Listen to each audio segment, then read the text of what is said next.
Ons is aan die gang.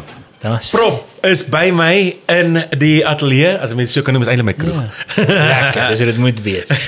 Eerstens, ons begin, ek het nou al vir 'n rukkie voordat ons nou begin rol het ek 'n bietjie met jou gekuier, ons het 'n paar dingetjies gesels en bespreek. Ek weet nie waar ek mag vat en nie mag vat nie, want daar's goeders wat jy vir my gesê het, wat soos 'n geheim is eintlik. Op soek ek nou die woord Oklahoma, ek sal sê Oklahoma is te ver. Is jou safe word. Dis my safe word, dis die woord. Oklahoma. Wat is daai Dit was Jackass gewees wat hulle. Dis Jackass, ja, en wat daar's nog 'n Eurotrip. Waar die Eurotrip waar die hulle so die ou word so gepiets binne een van daai in Duitsland. En dan sê sy vir hom sy safe word, maar hy vergeet die woord. Hy kan dit nie sê nie. Hy kan nie kans om te sê nie, maar vliege vlag. Oklahoma is jou safe word. Nou, die geheimenisse loop wyd met jou. Dit is soos 'n dis van die industrie regdeur tot by nasionale sekuriteit. Dis letterlik die geval.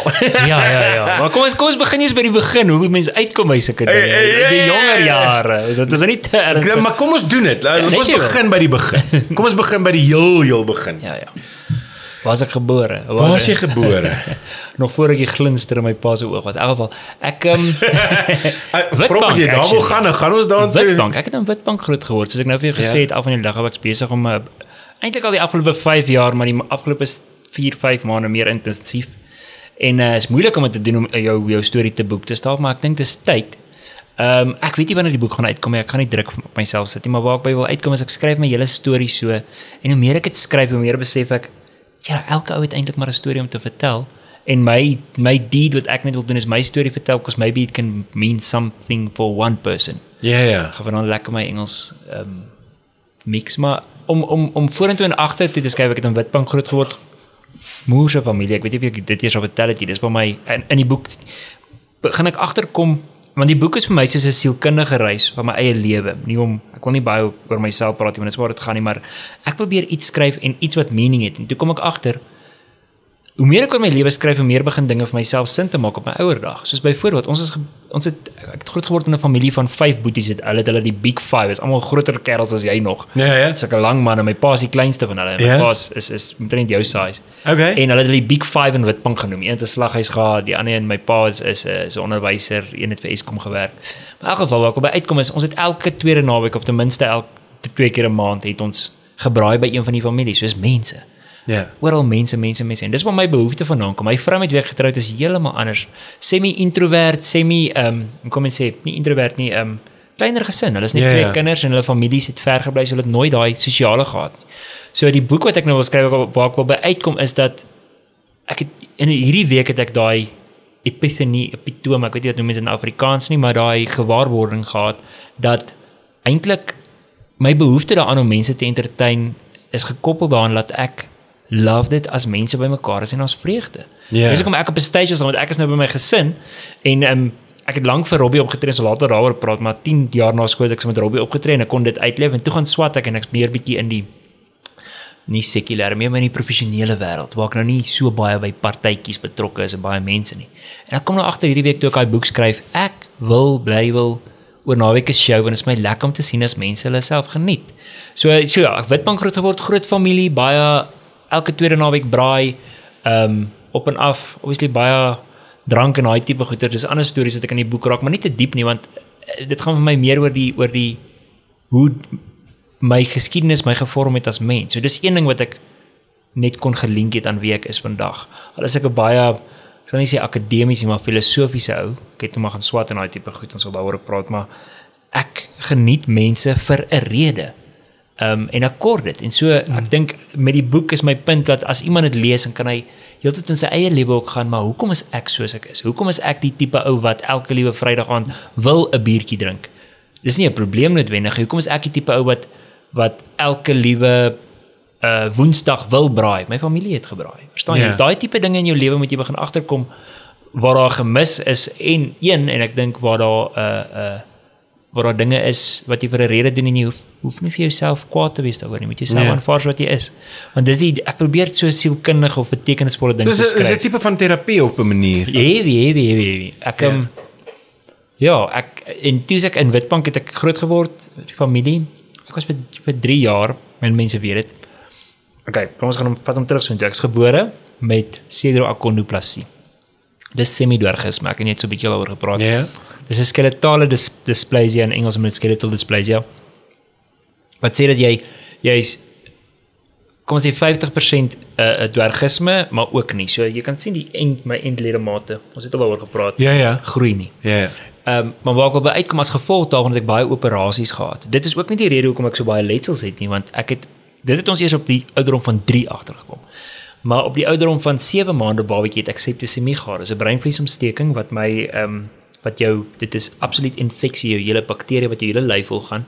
Ek was gelukkig genoeg dat dit net onder die vel gebly het in die bloedstelsel van die vel. Soos myne het deur die breinvlies, 'n normale breinvliesontsteking wat 'n kind kry, het ontwikkel na septisemie, dis sepsis. Ek is nou nie 'n wetenskaplike of 'n dokter nie, so moenie my quote as ek verkeerd kan wees nie, maar heel moontlik het ek die gewone breinvliesontsteking selfde tyd wanneer ek 'n verkoue of iets anders gehad het, 'n ander bakterie met dit is daai tipe goeters wat merrie en dit is wat die bakterie veroorsaak. So hulle kan nie met jou vir jou gesê het presies hoe jy dit gekry het of niks. Hulle het net gesê dis deur breinvliesontsteking was uit daar ontsteek. Dit daar begin in septisemie. Maar jy het dit gemaak. Wat 'n flippin wonderwerk is. Op daai stadium al het my wat die mense het my mediese verslae reg oor die wêreld gestuur. Ja. Daardie stadium was ek die eerste persoon internasionaal in mediese geskiedenis wat onder 14. En ek was maar 7 maande oud. Ek kan dink hoe swak was my immuunstelsel eintlik. Wat my gered het is mense sal sien op my arm, ek kom so 'n bietjie vir die kamera wys hierdie ene hierso. Is dat 'n plastiese chirurg met die naam Rassie Loubser. Hy toevallig was in die hospitaal rond en hulle het hom geroep om te kyk na my vel want hy is lief vir kinders ook en hy werk so 'n bietjie met kinders so goeders. En hy het letterlik net gesê, mense hierdie kind sy organe, alles gaan binnekant toe gaan, ons moet keer dat dit na die organe toe gaan, kom ons sny hom uit en ons doen bloedoortappings. Daar stories van my paal wat rondgery want ek het 5 keer per dag moes hulle my bloed basies oortap. My tipe O-positief wat ook al dit is. My pa het self hier en daar moes hulle elke nou en dan sien hulle oor 2 dae gaan hulle nie weet nie, ons moet nog gaan stok haal want daar's nie meer stok. Daar's nie genoeg stok, hulle moes gaan stok bedel vir my. 3 maande in intensief in 'n glaskas basis. Daar's sulke klomp stories van die mooi van die ding is hoe 'n gemeenskap bymekaar gekom het en my pa, daar's baie stories van mense wat net my pa het byvoorbeeld sy werk vir die 3 maande die ekstra verlof daar wat hy gehad het sê cool. Ons gaan jy paid leave, dit is te veel verlof maar survive. My oom daar's 'n storie van my oom wat nou oorlede is so 3 jaar terug wat op 'n bakkie gespring het en gesê het dis hoe heg ons familie ons is wat op 'n bakkie gespring het oornag van die army van die grens af ek dink mens sien as 'n wêreld het oornag gekom het om te ondersteun om te hoor is nou kritiek ek sal dit dalk nie maak ek ondersteun hy sy broer. Mense oral wat bid, my ouma wat heeltyd die kinders oppas, die kinders wat ook saam met my ouma bid vir my nie my kinders nie, my sussie hulle as kinders.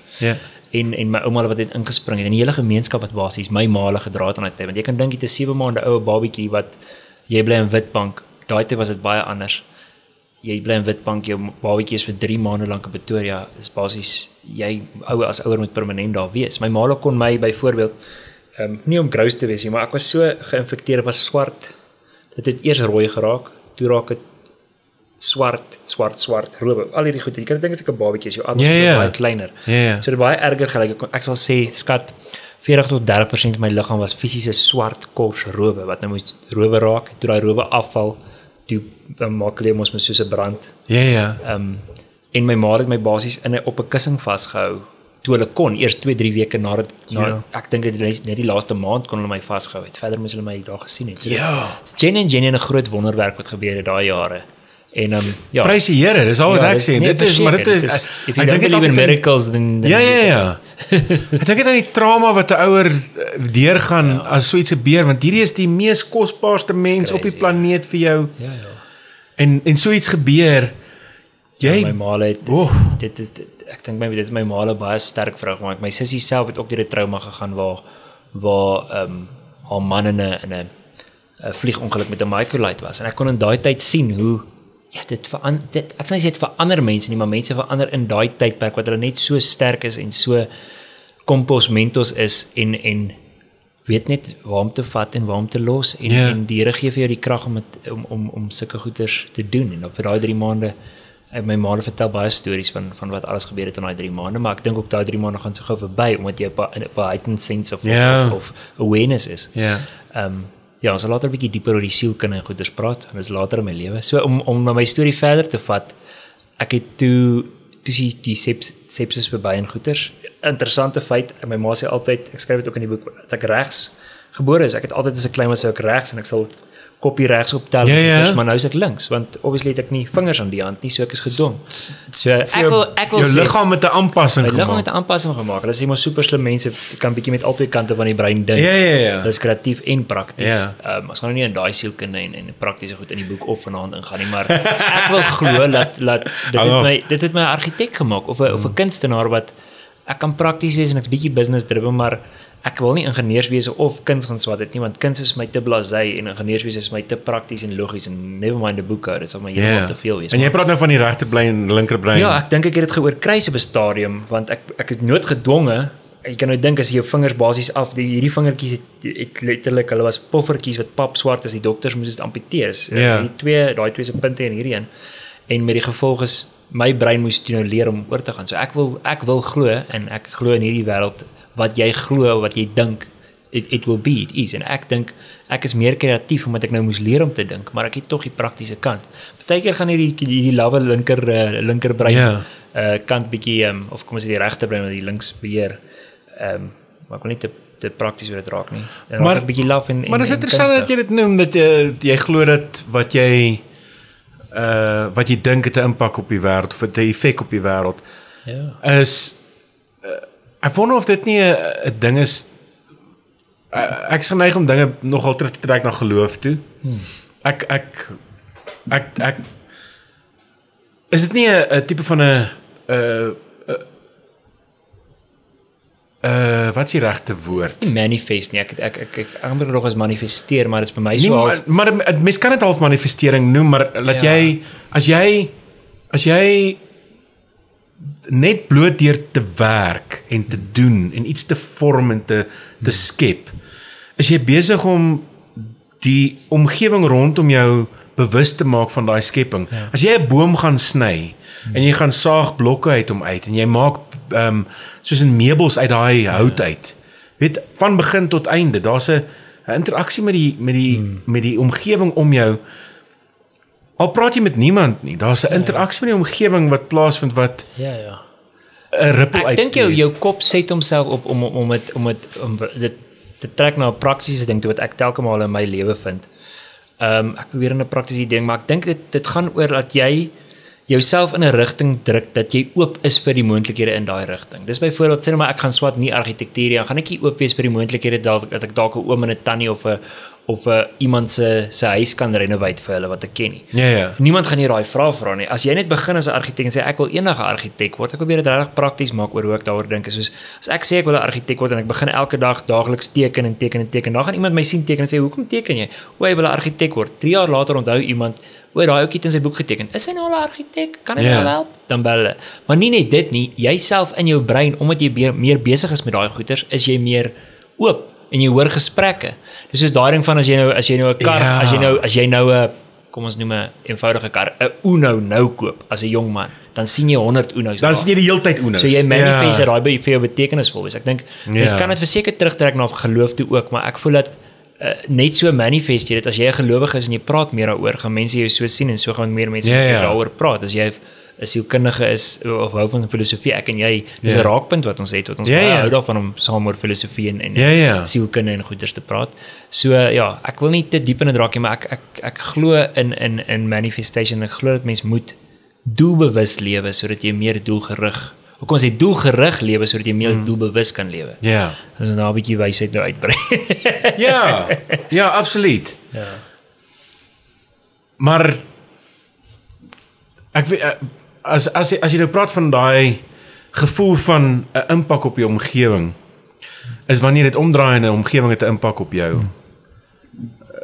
Weet, soos as jy in die bos gaan sit en jy sit net daar om 'n vuur en jy is miskien alleen. Jy voel daai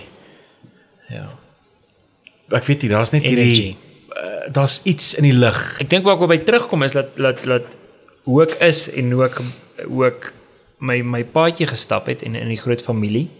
Ek wil daar praat en dan die groot ding is hoe ek toe vir 3 maande in 'n spesiale of vir 3 jaar in 'n spesiale skool moes wees as gevolg van die sedroakondoplasie. Nou sedroakondoplasie kan jy eers optel op die ouderdom van 3 soos ek gesê het. Ja.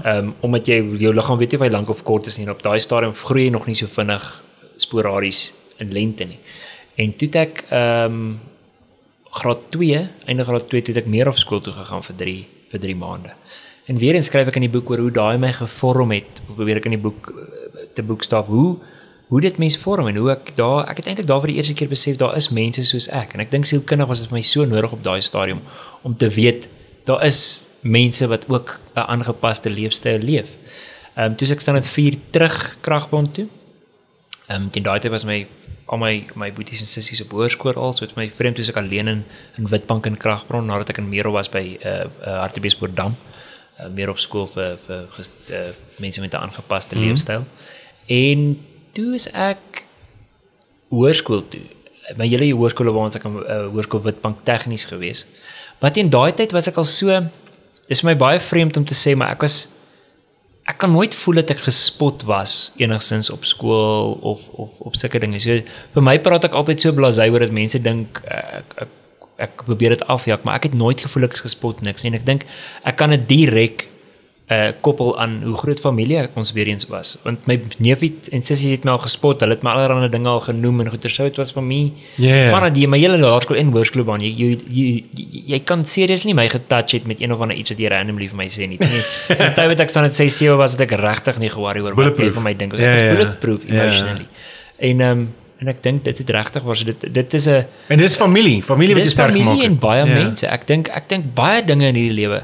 Maar net met my vrou self. Ek kan sien hoe my vrou se denke verander oor die afgelope 10 jaar wat ek in haar lewe betrokke is. Eintlik meer as 10, 13.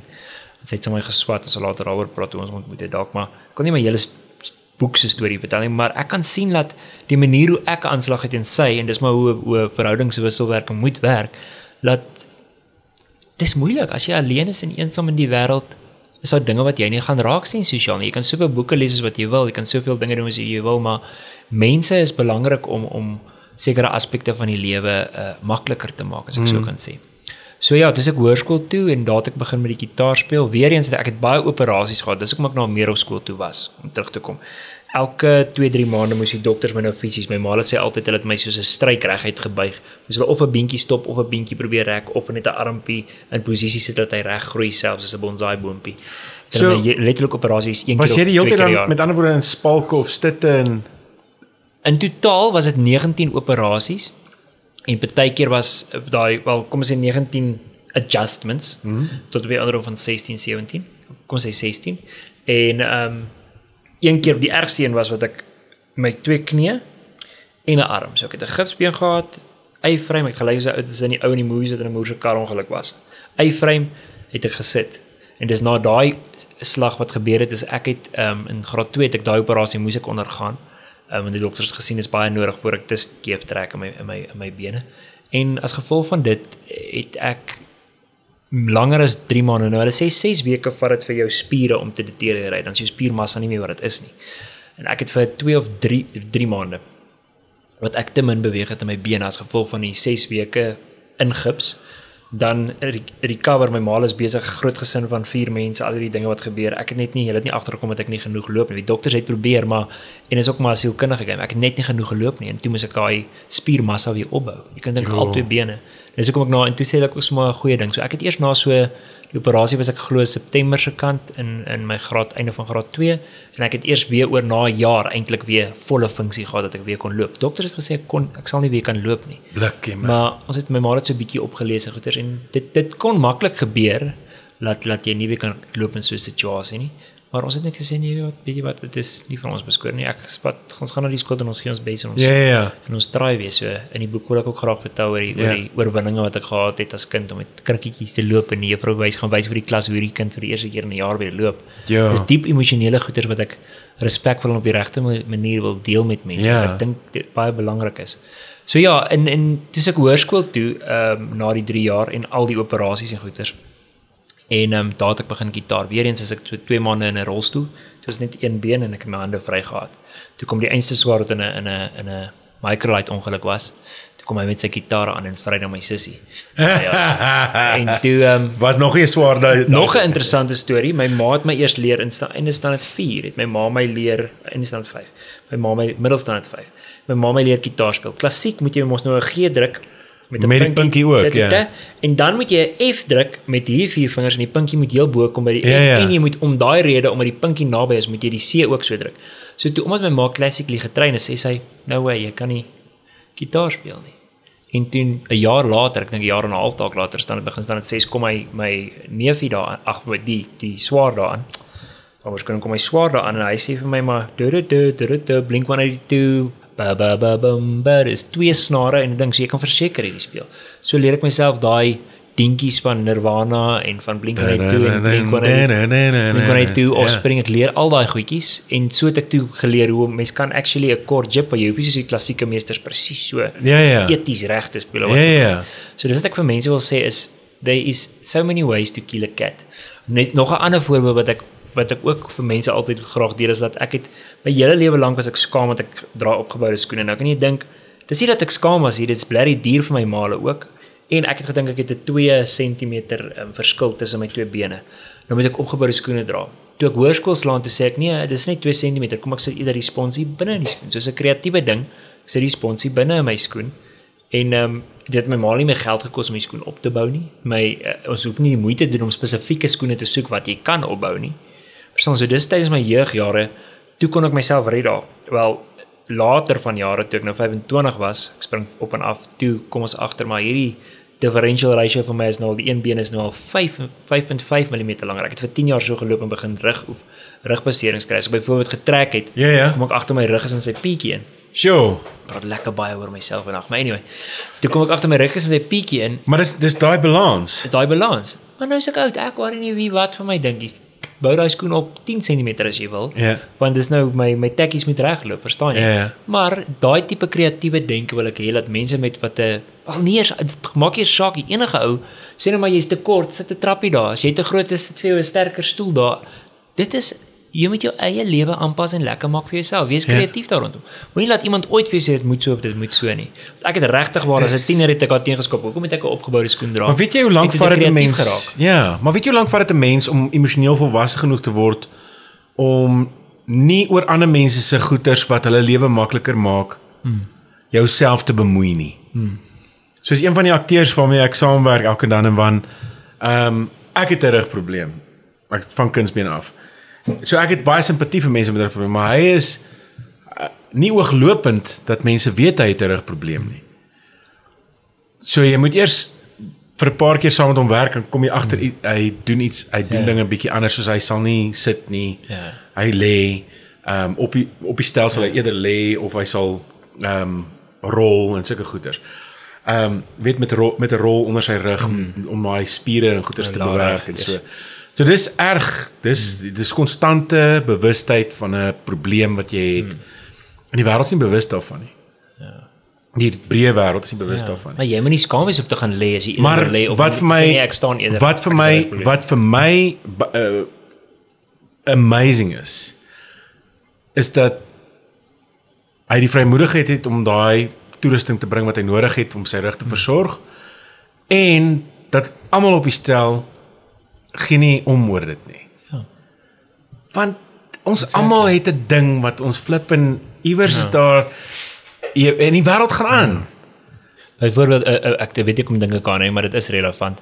My sussie is nou obviously nog hierdie hyper sosiale mense of dit was nog daai tyd en toe ek nou begin swat het, toe lees ek baie.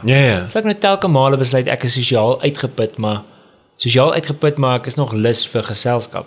Dan sal ek vir ure 'n boek lê en lees terwyl ek sien my male baie, dan is ek nou die poepel wat gaan lê en lees op 'n Sondagmiddag in plaas om met almal 'n koffietjie te koop en sê ek kon net so 'n bietjie van 'n breek gevat en te lees en ek het in 'n veer, my sussie was baie kwaad vir my baie keer en sê ek maar ek geniet dit om baie te lees. Ek geniet julle geselskap, maar ek wil nou gaan lees. En net so tipe iets in dieselfde asem kom dit vat ook na as jy moet leer as 'n student as jy daai discretion of daai wat die woord is as jy daai dissipline kan toepas om te gaan leer in plaas van om te gaan jol, then you're gonna go far. Maar dit gaan nie daaroor nie, dit gaan dat wil jy lees of wil jy jol? Of wil jy saam met pelle kuier? Wil jy leer of wil jy saam met pelle kuier? Wil jy lees of wil jy saam met jou gesin gekuier? Wat vir jou lekker is, moet jy nie worry wat ander mense daaroor dink nie. Dis waar we uitkom is dat as jy 'n aangepaste leefstyl, dit gaan nie oor net 'n aangepaste leefstyl, dit gaan oor wat waarmee jy gemaklik is in die lewe. Jy moet regtig nie worry wat ander mense dink nie. Ja. En dis gou en so ontdek jy jouself en worry regtig nie. En jy gaan baie meer gemaklik met jouself en jy sal baie meer jy sal meer nie gemak die woord is jy sal jou weg makliker vind, ek dink. En aan die ander kant, jy straal ook iets uit in daai proses. Wat maak dat mense nie omgee nie. Ja. Jy hoor wat ek sê? Ek weet nie of dit so is nie, ek skat dit is. Ja, nee, dis beseker so dat hoekom is hy so? Partykeer het ek het een pel gehad om nou baie off topic, maar een pel gehad wat hy sal byvoorbeeld sê ek moet môreoggend vroeg ry ek na 'n kliënt toe want hy verkoop plase. Ek gaan nog een weekie dink ek gaan ek slaap. Dan is dit 8:30 die aand. Nik mense hy maak 'n grap dat ons almal kuier nou moer so lekker. Ja. Dan drink hy wyn en dan gaan slaap hy. Dan sê sy vrouens af. Daai vandag het hy 'n baie groot, ek hoef nie name te noem nie, maar hy het 'n baie groot afslaap besigheid wat reg oor die land plase verkoop. In nasionaal. Ja. Hoekom? Want hy het dit gedoen. Ja. Hy het nie skaam gevoel om mense te sê mense ek moet nou môreoggend 6:00 ry na plaas toe ek gaan nou tot sien sê. Ja. Hy het daai dissipline toegepas. Ja. So hy was gemaklik daar. Dis en my uitgangspunt ek dink is jy moet besef hoekom jy dinge doen en hoe jy dinge doen en meer gemaklik raak met dit. Anders dan gaan jy gaan nie jouself vind as jy ander mense please nie. Ja. Ek dink dis die woord waar ons uitkom. En dis waar daai jou eie toekoms please, jou eie terapie deel. Dit is selfterapie op 'n manier. Ja. En dit is belangrik en ek dink dis iets wat 'n mens dalk eintlik net eers regtig kan by uitkom as jy begin om 'n rekord te hou van een of ander aard oor jou lewe. Soos ek het nou nog gewaarwordings oor familie in terme van familiegeskiedenis. So nou en dan, dit is nie vir my 'n ding wat my die heeltyd interesseer nie. Ek het sulke stampe en stote. Eweskielik kan trek dit my in en dan sê ek soos in familiegeskiedenis kyk hierna en dan los ek dit vir 'n ruk en dan gaan ek weer terug. Ja. En elke keer is daar gewaarwording oor waar mense vandaan kom, wat die mense is wat inkom. Het is baie interessant te sien hoe wat die mense kom in jou familie in. Ek wil graag daaroor praat. Ek het gewonder of ons so diep sal raak. Nou, praat asseblief. Okay, kom ons gaan nou spring nou vorentoe. Toe ek universiteit begin musiek maak, gedink ek gaan 'n rockstar word. Vir 7 jaar saam Robbie getoer na skool, musiek geskryf. En toe ek self gaan swat. En een van die eerste dinge as jy argitektuur swat is jy jou hele eerste jaar jy 'n vak wat noem hulle dit? Ek kan nie so onthou wat hulle dit noem nie. MNO, maar dit is geskiedenis. Dit is basies geskiedenis, nasionale geskiedenis, internasionale geskiedenis, jou eie geskiedenis. En toe het ek ook my eie stamboom, maar ek wil eers net vinnig hoor, jou van is Notling. Ja. So waar kom julle vandaan? Duitsland. Dis dit Duitsland. Ja. Maar ons is ook maar, ons is Nederland, van Rooyens. Ja.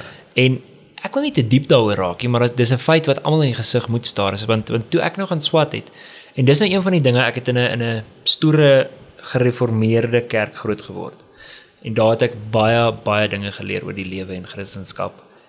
Maar ek is maar dis nou die linkerkant, die linkerhand en die regte brein wat nou weer mal gaan. Ek is die tipe ou wat vir die ou gevra het reguit, maar hoekom moet ek glo en wat is geloof en hoe werk dit en hoekom doop ons die groot en hoekom ek is die tipe ou wat daai vrae gevra het. Ek wil prakties oor dit dink. Ja. En om terug te kom by my storie is ek het toe die eerste ding wat hulle jou sê is jy moet gaan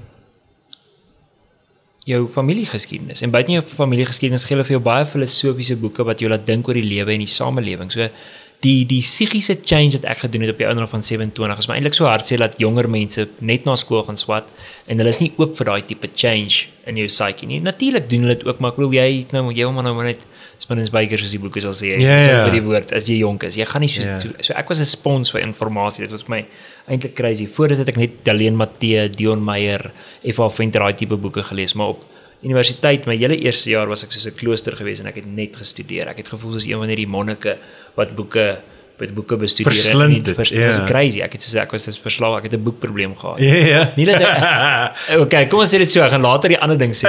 Weer off topic, ek sal nou my punt kom. Maar ek was altyd 'n musikant met 'n drankprobleem. Toe ek vir Robbie getoer het en op my hoërskooljare met musiek saam, toe raak ek nou 'n musikant met 'n leesprobleem. Dis baie beter probleem om te hê. Dis 'n beter probleem om te hê. En ek sê altyd die laaste ding wat ek nou sê is ek is nou 'n argitek met 'n musiekprobleem. Verstaan? Ja. En dit is goed gestel daai. Dis goed gestel. So om terug te kom by die studiestorie wat ek toe vir my bloedlyne gesien het, is dat ons is sewende generasie van Rooyens wat al in Suid-Afrika is. Kan nie die presiese detail onthou nie, maar daar's een feit wat baie min mense, en as jy het om 'n kampfiets het, jy kry sulke stoere, ek sal dit nie in 'n kerk verbind nie, maar dis feite wat mens kan, as jy studeer, dit is wat studies is jy vat feite en jy vat geskiedenisboeke en jy gaan slaan alles na. En twee feite wat ek daar agter gekom het, wat mens nie kan verbygaan nie, dis broodprakties. Meeste van die mense wat aan wal gekom het aan Kaapstad of later jare B en daai St. Francis Bay en daai tipe goeder. Ek gaan nou verskoon as ek die feite bietjie verwrang, maar dis meestal mans gewees en dis meestal mans van dis entrepreneurs wat wil oorkom en bring hulle mense van, ek sal nie sê laer klas en nie van werkersklas oor. Die mense van werkersklas kan nie hulle familie saambring nie. En dis meestal ouens wat in die army tipe tydperk is van hulle lewe wat dan ook rondom die wêreld travel en settle hulle. Nou is jy, daar's die praktiesheid van daar's 'n oormaat, die punt is daar's 'n oormaat mans. Nou hoe gaan een persoon vir my sê dat 'n man wat nou hy het in Suid-Afrika en hy love die plek en hy love die mense, na 10 jaar slaat hy 35, 30, hy wil nou 'n gesin begin. En hy het nou hierdie pragtige plek ontmoet. Ek kan nie dink dat daar nie 'n klein persentasie is wat dan waar kry jy vrouens? Hulle het in fact was daar skepe, daar's op 'n stadium 3 skepe gewees. Dis geskiedenis, ek kan nie naam onthou nie. 3 skepe vol vrouens om tot die ondermaat van vrouens by te dra, omdat die mans meestal jong mans gewees wat saam met hierdie groot entrepreneurs en hulle gesinne getravel het. So moenie vir my vir een oomblik sê dat ons nie met Khoisan bloed of selfs Zulu of Spedi of daai goeters gekry het jare terug al. Verstaan? En die direkte praktiesheid daarvan is dat wat ook gebeur het, en dis ook 'n feit soos 'n koe is dat gewoonlik ek sal dan nie noem slawe nie, ek weet nie wat noem mens die term om nie wokeness te activate nie, maar mens kan nie die geskiedenis herskryf nie, dis wat dit is. So die mense wat gewerk het vir die mense op plaas het gewoonlik die eienaar se van aangeneem. Soos byvoorbeeld my ouma, ek dink dit is 5 of 6 generasies terug, was Jacominetjie Gerrits, want sy het by Gerrits gewerk. En die Jacominetjie Gerrits van 7 of 6 generasies terug het met 'n Van Rooi getrou. So toe het Jacominetjie Van Rooi geraak. So verstaan, dit is daai tipe dinge wat as jy in 'n plek groot geword het waar jy dis suiwer bloedlyne, daai tipe goeders. Dis die tipe dinge wat jy laat dink oor die lewe sonder om snaaks te wees oor is dat it is what it is. It is what it is. As ek nou omdat ek nou Khoisan bloed in my het, is nou is ek heeltemal anders, of dink ek heeltemal anders. Dit is nie so nie. Dit het my hele denke oor die wêreld. Ek het baie keer skuldig gevoel as ek hierdie tipe dinge lees en hierdie gewaarwording op boeke en boeke. Nie net een boek nie, klomp boeke van familielyne, dan lees ek, sê ek, kan dit nou wees dat hulle nou vrouens gebring en dan gaan lees ek 'n boek oor daar was 3 skepe op 'n slag. En hier's 'n skip vol vrouens wat hulle gered het uit die see, daai tipe goed. Niemand kan hierdie stories opmaak nie, verstaan? Dit is feite. So dis die tipe dinge wat ek gelees het en baie keer skuldig gevoel het. Baie keer lees ek dit agter in die toerbus van Robbie, lees ek so 'n random boek en sê ek die mense sal nou dink is vreemd as ek hierdie tipe goed lees. Ek gaan eerder met hulle praat nie. Bro, want ons sing vir die Afrikaner volk. Mense sal jou skeef aan kyk as jy sê dis die waarheid. Dis wat 600 jaar terug gebeur het. Hoe kan jy nou sê dis die waarheid? Maar dit is wat studies is. Studies en die ding is mense het goeie soos familiebybels waar hulle familiestambome en goeders neerskryf en van die mense was eerlik. Neergeskryf. Is daar in jou familie sulke dinge van nie wat ek van weet nie. Julle seker nie sulke baie langer generasie, maar daai vreemde maar die ding is ek kan nie weet wat op die sytakke gebeur het met die vrouens wat ingekom het nie, want ek kan nie ek het net die boom met die paternale lyn met almal wat ingekom het en wat onder hulle uitgegaan het. So ek het nie wat ingetrou het in die daai goeders het ek nie baie ver nie. As 'n paar wat ons het daar's baie boeke in die Afrikaner in tikkies te biblioteek nou. Boeke en boeke van familie. Ja, ons gaan verder. Ons het een van die Notlings se portret hang in die kasteel. Okay. Ja. Want ek het nou reg met die oomie gepraat om Roy Jan Du Plessis. Dit is nie van Roy se kant nie, maar dis die Du Plessis se kant, is my ouma se kant. Hy was 'n generaal. Hy was Jan Adrian Du Plessis. As 'n generaal tydens die wat noem hulle nou die Boereoorlog, met wat noem hulle Afrikaanse oorlog of so iets, Suid-Afrikaanse oorlog. Wat nou, heidaglik? Nee, die 102 daai oorlog, die tweede Boereoorlog, was hy daar generaal. Maar wat ek wil by uitkom is dat Ek dink party mense as mense dit nog nie gedoen het nie, ek dink is belangrik vir jou om te gaan probeer. Met eie is dit redelik bietjie makliker deesdae, maar ek dink baie van daai goed is nie. Jy moet maar gaan as jy by die universiteit is en jy is die jongste student en jy hoor jy gaan sit bietjie daar in die biblioteek en gaan kyk waar jy vandaan kom. Ek dink is belangrik. Dit is belangrik, maar dit is ook nie heeltemal so maklik as jy moet naslaanwerk doen. Ja, daar. En jy gaan daai leidrade moet volg en jy gaan onder andere by die argiewe in die Kaap eindig. Daar's mense wat dit vir ons doen. In die familie. Okay. Daar's van die consequences is ook so bietjie. Ja. So dit maak dit bietjie makliker as daar mense is wat rekord hou. Ja. En ek het ook nou verantwoordelikheid om rekord te hou, want die mense wat rekord hou gaan nie vir altyd leef nie. Ja, ek het nie so goed met die rekord en ek kan net van die lees. Die adminlik wyses werk. Ja, en ek is 'n visuele persoon. Ek moet eintlik ek hou van 'n diagram. Ja, ek het so 'n hele diagram geteken alles in my eerste jaar. En weer eens op daai eerste jaar, ek sê altyd mos as jy 'n ding eers meegeleef het, jy besef jy die waarde daarvan terwyl jy dit leef op die betekenisvolheid nie. So jy daai meer gehou het eintlik. Jy moet dit sal ergens dalk nog wees, ek weet nie, maar mens moet. Maar kom ons vir 'n oomblik, vir 'n oomblik. Die moeilikheidsgraad van 'n familieboom, dis intens. Om dit visueel voor te stel daar, jy moet Byt nie. Gaan kyk bietjie Lord of the Rings. Die logistieke probleme. Die maklikste is om te gaan kyk wat hoe Lord of the Rings in lyk. Dis verskriklik.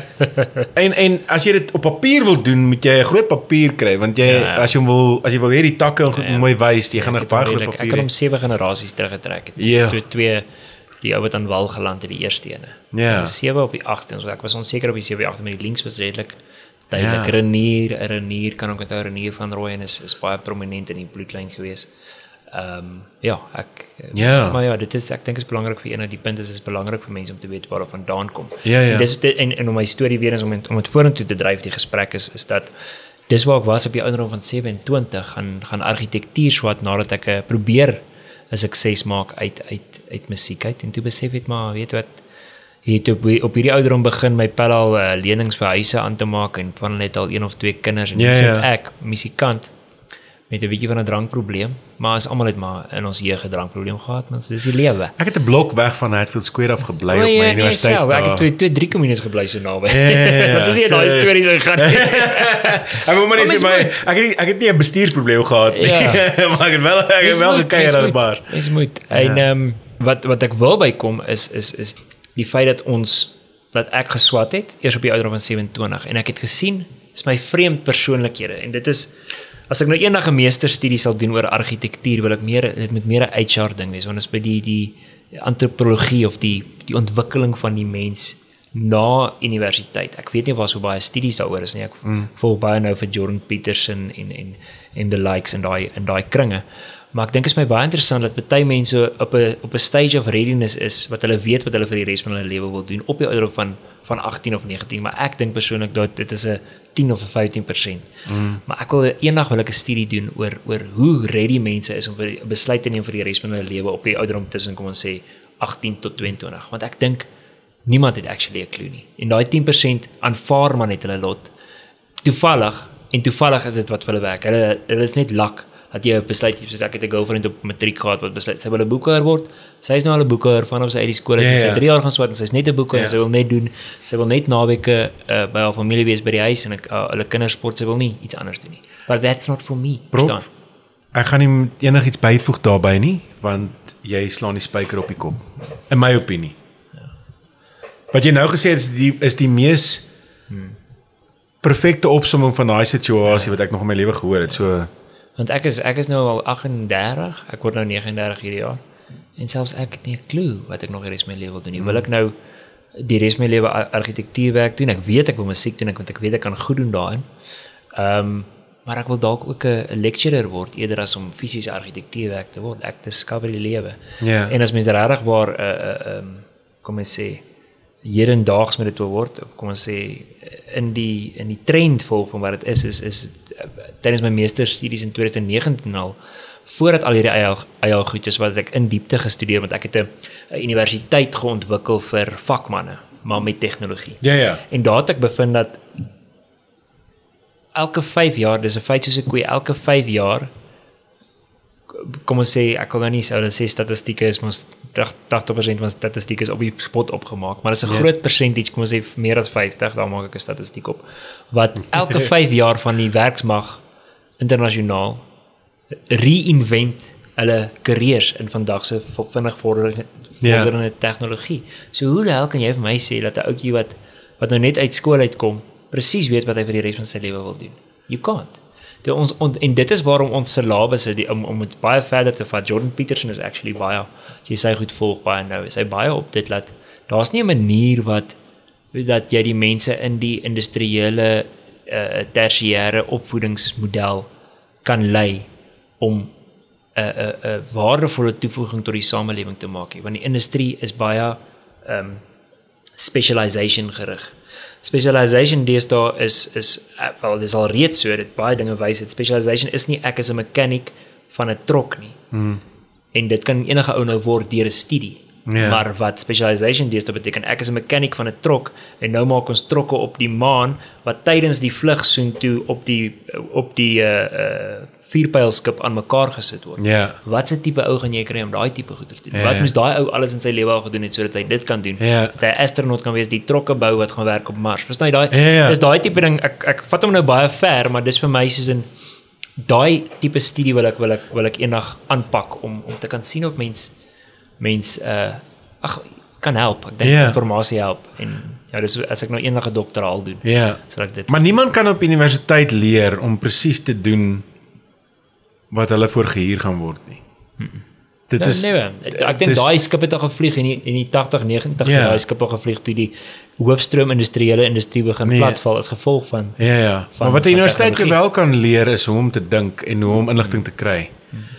Ek dink dis die grootste les wat ek geleer het op die universiteit is waar kry jy inligting? Hoe onderskei jy tussen bullshit? Jy volg nie Wikipedia nie. 101. Jy kan Wikipedia, maar dan moet jy gaan verify. Al jou goeders moet geverify word. Dis ek hou van hierdie perplexity. As jy 'n serieus vraag vra wat akademies is, vat jy nou al hierdie artikels. Ek weet nie doen Brok dit ook. Hulle doen. As jy van vra, is Brok net vir Apple? Nee. Ja, want ek het nog gesoek op my Brok is op my browser beskikbaar. Ek het nog op my Android gesoek. Ek het nou op my Android gesoek en ek flip en kry dit nie. Ek kan nou vir jou Grok hier wys en ek gaan aanhou praat want van die mense gaan luister en nie kyk nie. Maar jy kan hom kry op hy is ingebou in jou X-app in. So daar's 'n Grok knoppie daar. So ek moet nou Twitter gaan. My Twitter account is. Het jy jou X? Ek het hom somewhere. Ek moet hom net aanlog. Maar daai X-app kry ek die gevoel is besig om uit te bou. Hy word nou meer as net voormalige Twitter. Hy word iets want dis wat hulle sê wat ek so revolusionêr maak is it's traceable soos die blockchain. Jy kan al die feite as 'n ou nonsens praat dan kan hy gou terwyl hy nonsens praat kan mense daai artikels link en die AI wat in X is kan gou sort wie reference bullshit artikels. Dis peer review op steroids. En dis is seriously cool. Maar nou deesdae het ons nou probleme met wetenskaplike artikels wat te maklik gepubliseer word. So dit is 'n dubbel word gepubliseer. Luister, ek was in die universiteit en veral by die ingenieursdepartemente wat die meeste in enige land. Die industrie wat die meeste geld invorder, let's call it spade, het die meeste bullshit navorsing. Dit is die ingenieurs, jy moet sien die tipe goed wat hulle gestudeer het die ingenieursfakulteite. Ek hoop ek het in hierdie podcast my ding. Nee, ek kan nie maar die ingenieurs net self erken. Ek het hulle dit al hoor sê. Bullshit studies, man. Hoekom? Want die tegniese ingenieurswêreld in ons land maak die meeste geld en hulle word op die universiteit word die meeste gestop met finansies. Maar die goeie ding is hulle weet dit en hulle weet ook waar die kwaliteit goed lê. So dis weer daai leer om te dink. Is daar enigiets wat jy vir Grok wil vra? Kom ons vra vir Grok. Enigiets. Ek wil nie vir proper reference nie. Ek het nog nie met maar jy sien sy funksies, hy het deep search and think en as jy het verskillende weergawe van Grok wat jy nou kan kies, ek het nou nie dit nie. Ek dink as jy betaal dan kry jy dit, maar ek werk met Perplexity is nogal serieus. Wat is dit? Perplexity is 'n app op Android. En jy kan met hom praat want ek weet nie of jy met Grok kan praat nie. Met Grok kan jy op die app, maar met die app nou Grok. Het jy daai Elon Musk ene gesien waar hy met Grok gesels? Ja, Dit is op Joe Rogan. En praat hulle nonsens, Dis Grok. Dan kan Grok, jy kan vir hom sê, hy is so attitude of hy daai type attitude. Perplexity is net plain, hier is 'n lekker stuk droër. Perplexity kan jy hierso op die app. Nou kom ons kyk van Perplexity. Is daar 'n desktop weergawe daar sê? Ja, en as 'n desktop weergawe maar ek weet jy sal net nie Nou, wat is die verskil tussen, dis die eerste keer in my lewe dat ek hoor van Perplexity? Ag, Perplexity is baie akademies, dit weet ek een. Ek weet nie wie se drywer nie. Ja. ChatGPT is mos maar in essence Windows of Google. Ja. Waar dan nie Gemini is. Ja, Gemini so ChatGPT is Microsoft. Ja, Microsoft, sorry. Is oulik. Sien, maar soos 'n traditional academic. So ek kan nou byvoorbeeld, kom ons check hoe diep hy kan gaan. Kom ons vra vir Perplexity. Perplexity, my surname is Van Rooyen, spelled Vanrooyen. Do you have any academic articles in relation to my family tree that entered South Africa in the 1970s? The 1700s around. Die check hoe maak hy daai goed reg. Hy maak dit soos letterlik reg. Surname Van Rooyen is predominantly found in South Africa and a variant of the Dutch Van Rooyen, yes, reg, which itself is derived from Van Rooyen. AIJJ. While there is no specific academic articles mentioned about your family entering in South Africa in the 1700s, the historical records indicate early Dutch settlers, including those with similar surnames, arrived in the Cape during, for instance, Cornelis van Rooyen, dis die ander naam wat ek vergeet het. Cornelis en Renier is baie prominent in Span, arrived in 1730. You might find more detail on this information through Genealogical Research Service or Historical Archives in South Africa. Sien nou, hier sit hulle nou 'n artikel daar. Ja. Dan gaan jy nou in die artikel in Ancestors. So dit lei jou in die regte rigting. Hoor, dis een wat die Nederlanders goed gedoen het, is hulle argiewe is mint. Ek het die boot gekry waarop die broers hier aangekom, die Notling broers. Die Skeibeek was op 'n roete tussen Nederland, Amsterdam en Batavië gewees. Hulle was Duitsers, maar hulle het diens gedoen as soldate op die boot vir die VOC. Hulle self afgekoop by die Kaap en die een was 'n horlosiemaker, die ander was 'n hoedmaker.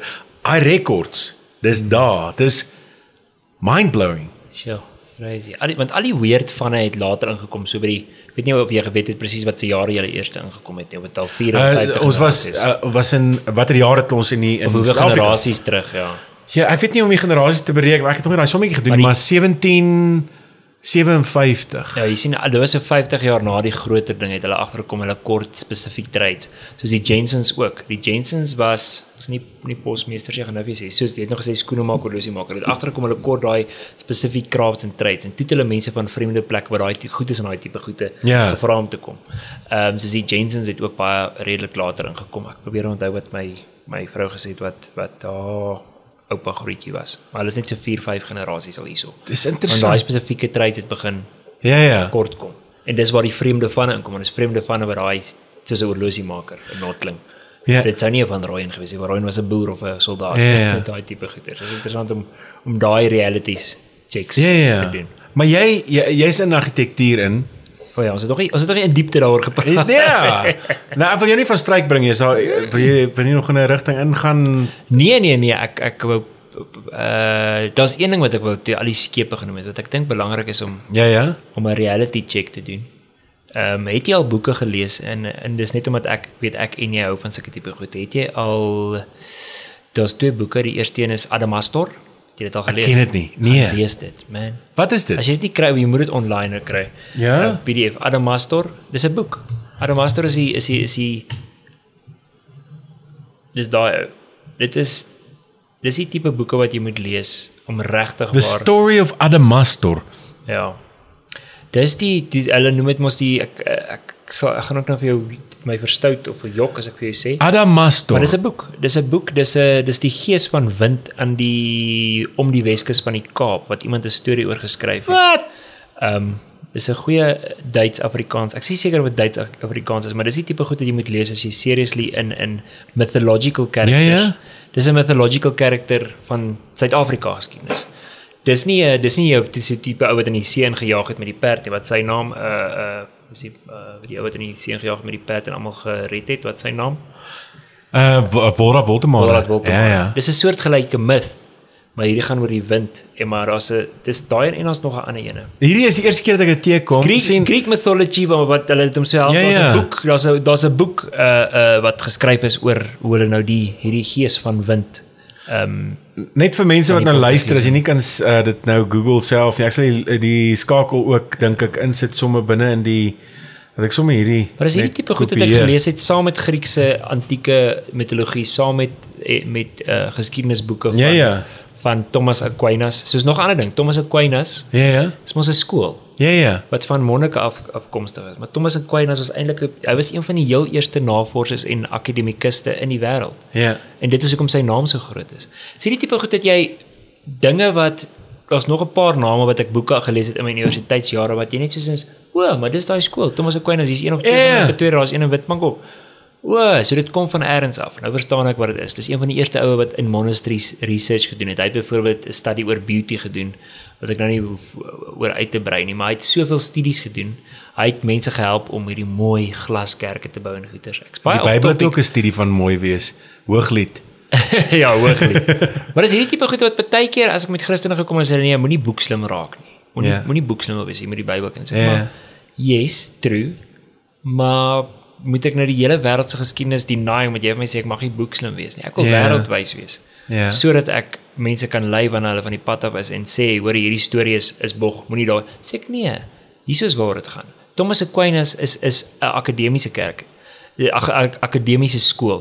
Thomas Aquinas is 'n akademiese skool wat opgebou is deur een van die voorvaders van akademici, ouens wat in monasteries gesit het en boeke oorgetype het en gesê maar ons kan nie net boeke oortype nie, ons moet kennis bymekaar maak en kennis formuleer en 'n tipe van 'n tesis oor goeders begin skryf. Dis wat Thomas Aquinas gedoen het. Om nie te ver te gaan in sy studie van beauty nie. Hy het byvoorbeeld een van die eerste ouens wat gesê het, hy het 'n studie met klomp dinge gelees en klomp mense gevra want hy was baie invloedryk en hy het by die eenvoudige ding gekom en sê beauty gaan oor iets wat perfek is. Maar jy gaan dit nooit onthou as dit super perfek is nie. Dit gaan oor daai klein 1 of 2% imperfection uniek maak. Niks in hierdie wêreld is mooi as dit nie imperfection het nie. As jy so daarna kyk, dis ek blerry hot hoor. Maar dis Cindy Crawford, daai dingetjie. Dis wat mense onthou. Dit is wat beauty is. En daai het so 'n studie gedoen in 1300s. Seriously? Moenie vir my sê dit is nou boekslim nie. Daai het toe al geweet. As jy op daai tipe kennis kan bou, dan kan jy baie slimmer dink oor die wêreld. Weet jy spesifiek hoe dit jou gaan help dag tot dag nie, maar dit het my gehelp om seriously 'n bietjie weer te kyk in die lewe as ek daai tipe goed. So as jy gaan lees hierdie ek gaan verseker ek het hom nou gestoor ek gaan die skakel ook deel nie. Want wat die Portugese so bang voor was en toe kan nie onthou of hy vergestel het in 'n mensie. Vreemde boek om te lees. 7 dae by die Silversteins byvoorbeeld. Ek weet nie wie dit gelees het nie. Ken jy dit? 7 dae by die Silversteins. Dis 'n boek wat geskryf is in die 1960s wat eintlik geban was. Dit gaan oor mense wat 'n sekere, ek weet nie wat se middel dit was wat die mense gebruik het nie, maar wat mense dit is dinge wat gebeur. Moenie sê dit gebeur nie. Dit het nie in ons land gebeur nie. Dit gaan oor 'n plaas waar die mense 'n lekker party hou en terwyl hulle party hou, gaan brand 'n stuk van die plaas af en is 'n malligheid want die mense het net 'n 2-3 dae binge gehou, maar is 'n weird boek om te lees. Die weirdste ding want hulle praat van hoe mense met maskers van bokkoppe en goeders rondloop en dis daai tipe parties en goeders wild stuff wat in ons land gebeur het. Hoe daai het 'n ou geskryf oor so ding op 'n plaas in Suid-Afrika in die 1960s as dit nie gebeur het toe nie. Verstaan jy? So dit maak as jy dit lees, ek sê nie vir 'n ou laat jy op 18 jy moet dit lees nie, maar mens weet nooit vandag nie, maar toe ek dit op 27 gelees het, ek net besef, quit man. This stuff is real. It's not in the movies. It's in ons land. So ek moet pas op daarvoor. Daar's baie dinge wat aangaan in Suid-Afrika. Kyk, Suid-Afrika is nie heeltemal daar's sekere riviere van gedagtes en kultuur wat so strome reg oor kontinente spoel sonder dat mense weet daarvan. Maar dit is al eeue oud en is nog steeds aan die gang. En dit is soos daai Eyes Wide Shut dink ek is die Kubrick rolprent. Mense dink dit is 'n fantasie. Daar's mense wat so leef. En dis die ding wat mense weer eens nie met jy moet nie ander mense oordeel as hulle soos jy moet besef waar dit vandaan kom. Jy kan maar oordeel en sê ek wil dit nie doen nie. Maar jy kan nie vir die mense sê hulle moet dit doen nie. Hulle moet dit doen nie, want dit kom van generasies lank. Ek kan my skoonma kan nogal. Jy kan jou kinders ook leer maar wees maar versigtig vir sulke paartjies, draai maar by die deur. Maar die punt is toe ek dit vir die eerste keer in Afrikaans gelees het, Griekse mitologie tipe goeters van wat van die Portugese skepper wat Afrikaans kort toe nou lees ek hierdie storie. Ek is soos in mens. Hierdie ouens het daaroor geskryf. Hulle sê mos nie Eva van der PG Du Plessis, die ou wat Fees van die Ongenoemdes geskryf het. Hy was baie so. Pierre du Plessis is 'n outcast in sy hele lewe lank basies en hy het so baie vroue en goeters. Hierdie ou het, ek sal nie sê hy het dit gestuur nie, maar jy kan sy geskiedenis ook maar gaan lees. Dis mense in ons kulture wat hierdie tipe goeters geresearch het, wat alles beproef het en hopelik die goeie behou het. Mense sal nooit weet nie, maar die punt is vir my om hierdie tipe goed te lees, maak jou oë oop vir die wêreld. Ek dink dis maar dit wys jy ook hoe wyd is die wêreld. Ja. Adamastor, ek meen, hier soos Adamastor se standbeeld in Portugal, in Lissabon. Ek het nie eers geweet, ek het dis die eerste keer dat ek, wel, as ek daarvan gehoor het. 1575. First printed in 1572. Ek kan nie presies die storie onthou nie, maar dis iets van die skepe, as die mense in die Kaap aankom, te sê hulle hier's 'n gees wat heers, Cape of Good Hope, Sea of Good. Kom ons lees geraak. Gaby's creation, a backstory as one of the giants of Greek mythology, banished to the Cape of Good Hope by sea goddess Doris for falling in love with her daughter Theseus, now appearing out of a storm cold and threatening to ruin anyone hardly enough to attempt passing the Cape and penetrate the Indian Ocean. So jy kan nie om die punt vlieg nie, want mense kon nie om die punt kom nie, want dit was waar die oseane by mekaar kom. En daar's baie storms. Skep het nie daai tegnologie gehad nie. Maak iemand 'n Griekse mitologiese ding op. En ek dink in die boek wat gebeur is daai Griek die mythology soos nou die god of Zeus word Adamastor word 'n mens en dan trou met 'n vrou. Ek dink so ek kan dalk twee stories verwring, maar die punt is it's there. Dis 'n Griekse mitologiese verhaal in Afrikaans. Daar's Afrikaans oral genoem en hierso Les Miserables. Deur Victor Hugo. The Phantom of the Opera by Gaston Leroux. Dis flippin mis 'n mens so iets. Dis daai tipe, dis voorgeskrewe boeke in argitektuur. So ons het gepraat net van mense moet gaan studeer want dit gee jou 'n goeie form of research. En ek dink vir my wat die grootste ding wat argitektuur in my lewe bygedra het is dat ek leer om te research en ek het seriously 'n spons geraak vir inligting van in alle forme, alle tipe mitologie, sielkunde, al daai tipe goeters. En ek dink dit is die ding wat mense mis as hulle net uit universiteit uit is. So as jy ouens wat hou van lees, moenie net flippin wat mense dit love stories lees nie, begin realiteit lees in plaas van om reality TV te kyk. Ja. Want dit is meer relevant tot. Want die rede hoekom ek jou in 'n argitek vraag wou gevra het heel in die weet voor ons nou by Adamastor uitgekom het, maar ek is bly ons het hierdie verder gaan.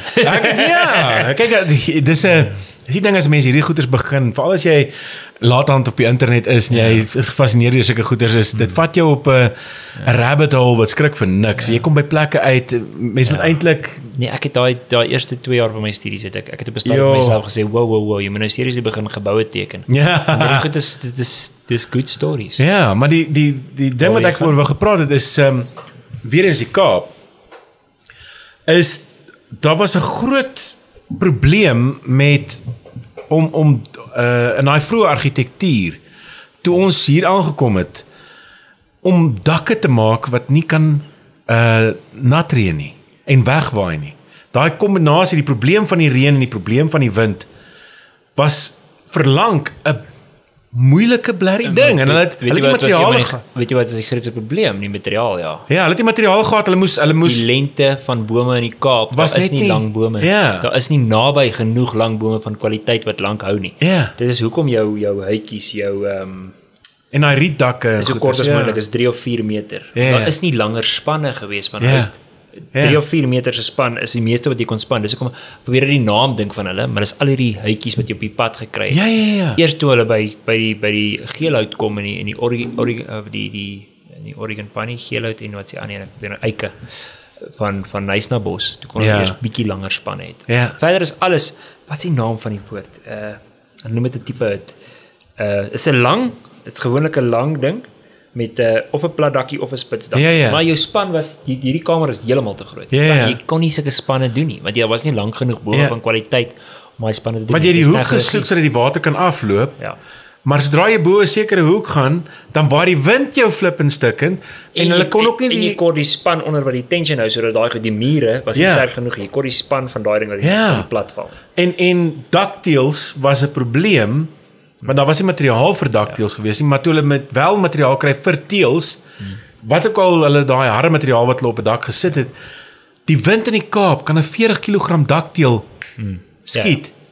'n 40 kg dakteel. Daar's ingenieurswese in die Kaap om 'n dak te bou wat nie wegwaai nie. Dis ongelooflik. En dit is 'n vroeë probleem gewees. Ek spring nou weer op en af, maar een van die vindingrykste studies is 'n ou met die naam van dit was nie Norman Eaton nie, wat was sy naam? Brakdak. Ek gaan nou weer sê wie die argitek se naam is, ek moet maar Google Brakdak. Hoe spel mens dit? Letterlik brakdak. Dit gaan oor platdak konstruksies reg oor die land. Brakdak hoe kan ek sy naam Flatroofs in Karoo. Flatroofs in Karoo. Gawie Fagan is een van die vaders van argitektuur en van boukunde van die Universiteit van Tikkies. Daar sê ek my universiteit se naam gee ek myself lekker weg. In elk geval, brakdak is daai tipe huitjies wat reg oor die land is. Nou, Gawie Fagan... Almal het al so ene gesien in Suid-Afrika. Gawie Fagan het verrede by Absa gaan werk. Ja. Sodat hy reg oor die land kan travel en studies doen uit sy vliegtuig uit om ek het hierdie koffietafelboek. Ja. Dis 'n verskriklike insiggewende boek. So, maar enigiemand kan maar net brakdak gaan Google en bietjie images daar rondom kyk. Dis al hierdie tipe gehuggies as mense nou so kan noem. Geskiedenige gehuggies. Ja. Gawie Fagan het ook 'n baie pragtige huis in Langebaan aan die weste kant van Klap Mykonos. In Paradyskloof, is dit Paradyskloof? Jy kan so omstap in sy huis gaan kyk. Kyk gou daai huis net. So as jy ooit verby 'n Langebaan loop, moet jy heeltemal omry. Jy moenie by Klap Mykonos ingaan, jy moet verbyry met die pad en dan gaan jy daar om en jy kan stap tot aan die voorkant van die huis.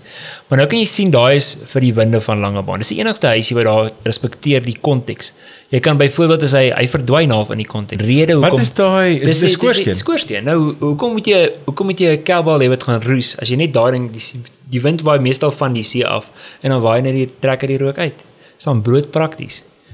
Dis hierdie tipe goed wat hy vir volmaak het. Ek het 'n waardering vir 'n wit dak. My dak is nie wit nie. Ja. Maar ek wil hom wit maak. Die dak, maar in Pretoria is dit bietjie anders. Want ons het nogal min reën. So hy reën nat en dan daai mos verweer in die winter met jou dak kleur baie vinniger. Hier's ook net so vinnig, maar jy bedoel die wit gaan vlek. Kom ons sê so, in die see moet jy anyway elke jaar verf. Maak nie saak wat se kleur dit is, en so jy verf wit, dan lyk dit mooi. Hierso, as jy hom 'n donker grys verf, dan gaan hy vir lank hou. Of as jy hom terrakotta gebruik, gaan hy vir lank hou. Hierso as jy hom wit verf, nou het jy 'n dak wat kan vir 6-7 jaar hou. Gaan nou net vir 2 jaar hou. Want hy gaan hou, maar hy gaan vieslik lyk. Hy gaan vieslik lyk, ja. En dit is 'n probleem. Die rede hoekom ek hou van 'n wit dak is daai somerafkoel effek. Die reflection. Want jy kry 'n spesiale dakverf wat jy opsit wat daai hulle verkoop dit by die winkel, maar niemand koop dit nie. Ek sien dit gaan die maintenance. Ek bly in die klein Kaap. Ja. Ons is tyd, ek sal nie die naam noem, maar dit is so Kaapse ook. Alles is wit. 5-6 jaar moet jy oorverf. Ja. Want dit is wit. En dis net die mure, dis nie die dak. So imagine die dak waar die reën direk vang en daar is bietjie meer meganies waar goeders kan aanplak. Ek soek hierdie strandweek, want hierdie view wat hier is, ek wil jy moet hom van voor af sien. Kom ons kyk gou vinnig. Laat jy sien hoe daai ding het hy hom versonk, het hy hom uitgegrawe. Ja.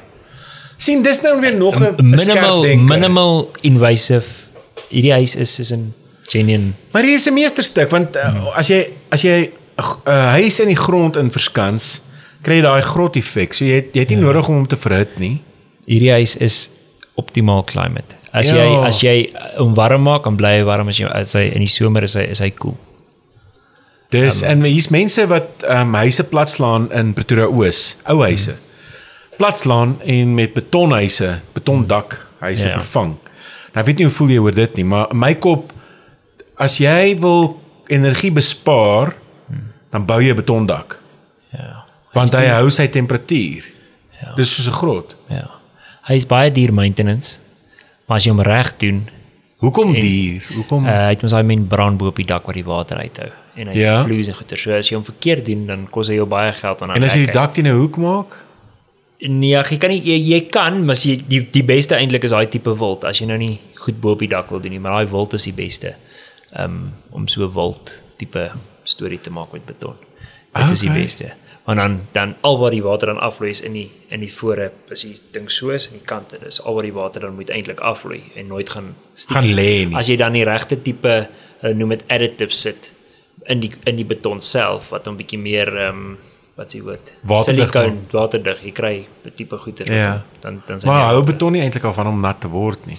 Ja, hy doen. Dit is presies daai additives maak hom soos 'n silikon laagie en goeders. Maar nog steeds maar op 'n manier ergens moet jy 'n laag insit vir as hy lek. Ja. So ek wil 'n bietjie check want ek kan nie onthou hoe jy die tegnologie. Kyk of ek nog 'n foto hier is op die strandview, né? Ja, ek sê kyk byvoorbeeld, dis hoe hy van voor af lyk. Maar nou imagine jy loop met al die huise en jy sien daai huis en daai is absoluut klimaatgewys en daai tegnologie gewys. Ja. Dit is hoe die huis in die Kaap moet lyk. Maar mense doen dit nie want hulle dink, hoekom is hierdie weird huisie hier? Ja, en dit is eintlik nie weird. Hierdie ou het studies gaan doen van al daai tipe geboue wat gesê het wat tegnologie beperk was, wat nog staan. Daai geboue wat gebou is in 1800s wat nog staan. Vir daai rede omdat hy die regte tegnologie vir die klimaat gebruik. En nie net vir die klimaat nie, vir die soos die mense nou deesdae sê, eco-friendly, dat jy nie van Japan af of van Amerika af laat jy wil latte moet bring of staal hoef te bring nie. Daai goed is alles gebou met sand en sement. Van die local area. Jy sê hy is in Langebaan, né? Ja, ek gee jou maklik wys vir. Kyk vinnig Langebaan. Ek gaan nog 'n koffie staan. Kom ons ek maak 'n merker en ons jy moet klap, joh. Kry gewe. Ja. Okay. In die boek. Okay, ek gaan ons begin. En ons is in die gang, maar jy sê mens moet daar klap. Ja, nie is daarom beter as die vorige. Sê net gou 'n paradys Gawie Feigen. Waar binne Nee, net op Google, dan sal jy hom sien. Ek wil jy moet sien hoe lyk die huis van die strand af teenoor die ander huise. Wat van YouTube? Ja. Daar's hy. Dis seriously een van die huise wat in ons land presies vir daai plek gebou is. En hierdie ou sou onmoontlik daai huise kon bou as hy nie vir 15 jaar van sy lewe vir Absa gewerk het en die hele land volgetrek het en gesien het wat so tipe huis moet daar gebou word. Ja. Dis die punt. Ja. En die sad ding is obviously is 'n argitekte wat hom glo en wat ook so bou is, maar jou kliënt deesdae dink hy weet alles. No offense. Of nie hy weet, kom ons rephrase. Hy dink nie hy weet alles nie. Maar jy mag dit nie sê nie. Ek kan dit sê. Ons as kliënte is maar partykeer net flippend onkundig. Hy sien al hierdie goeders en hy dink dis wat dit moet wees. Terwyl hierdie is so konteksgedrewe. Kyk nou as jy daai huisie sien. Kyk of dit dwyn is. Hy wil niks wees nie. Hy wil net daar wees. Daai huis is lank voor al ander huise gebou. Ja. Belowe jy gaan nie in 'n lekkerder klein vakansieplekkie. Jy wil nie moerse plekke in 'n vakansie. Dis 'n 4 slaapkamer plekkie. 3 of 4. Ja. Lekker, jy gaan net wees op die strand. Kyk hoe subtiel is hy. Kyk as jy van die strand af kyk. Jy sien die see tot bo. Ja. Een van die ander huise kan jy die see sien van die strand af nie. Want hy is net ingegrawe en hy's daar. Maar hier is 'n soliede betonhuis. Ek dink is brick vaulting. Is dit? Nou dalk wys hulle nou foto's aan die binnekant. Want so dan word dit dan op 'n koepel stuk gebou. Ek kan nie onthou nie, maar ek dink sien jy die daar wat ek van die geete, dan hoef jy so baie waterproofing behoort te sit. Jy kan net 'n tipe membraan verf binne in die slootjie sit. Op die koepel sit en dan binne die slootjie obviously meer want die water gaan meer daar lê. Ja. Hoopelik wys hulle iets van binne af. Ek kan nie onthou of dit 'n brick vault is nie. Want sy huise weet ek het 'n brick vault. Maar as jy sê brick vault, beteken dit daai spesifieke koepels is gewone vorm gebou.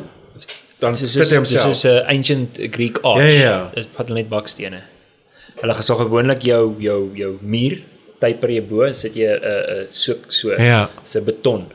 En dan begin jy die bricks net te bou op 'n ding en dan as hy sit dan rus hy. Ek kan is dit ook hoekom hulle hom bietjie begrawe het dat die grond is die sterkte? Nie noodwendig, hier gaan meer oor klimaat en jou klimaatbeheer. Ek wonder net as jy want 'n koepel stoot mos gewoonlik bietjie uit. Ja. Check hier is baie sorry, ek is nie argitek nie. Ek dink hier is maar beton hoor. Hier is maar beton. Dis beton, so hy hoef nie so kwaai. Jy is reg as jy 'n brick wil doen, dan moet jy 'n bietjie meer versterking op jou mure sit. Ek wil kyk hierdie huis. Tot 'n klavier aan. Hoorie maar, dis 'n mooi plek. Ek hou van daai vloere, né? Vloere, dit is my droomhuis. Ek het soos ek gesê het, ons soek na 'n huis. Ek soek 'n huis wat op sulke baksteen net of net mooi terracotta vloere, rou materiale. Ja, kyk hierdie leer, maar dit is dink jy dis van die begin af daai leer teen die muur. Dit is van argitektuur, kyk al Gawie Feigen se huise, dis is in ja, nee, is alles. Ek dink daai ding gaan op na daar's 'n bed daar so, ek hulle wys hom net hier nou. Okay.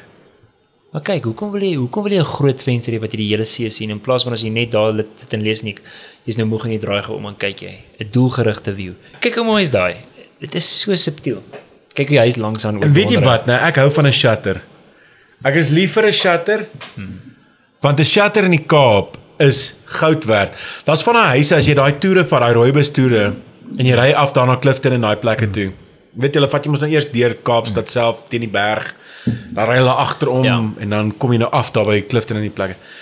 Daar's van daai geboue, wat outdoor blinds het, wat metaal is, wat jy van binne af kan beheer.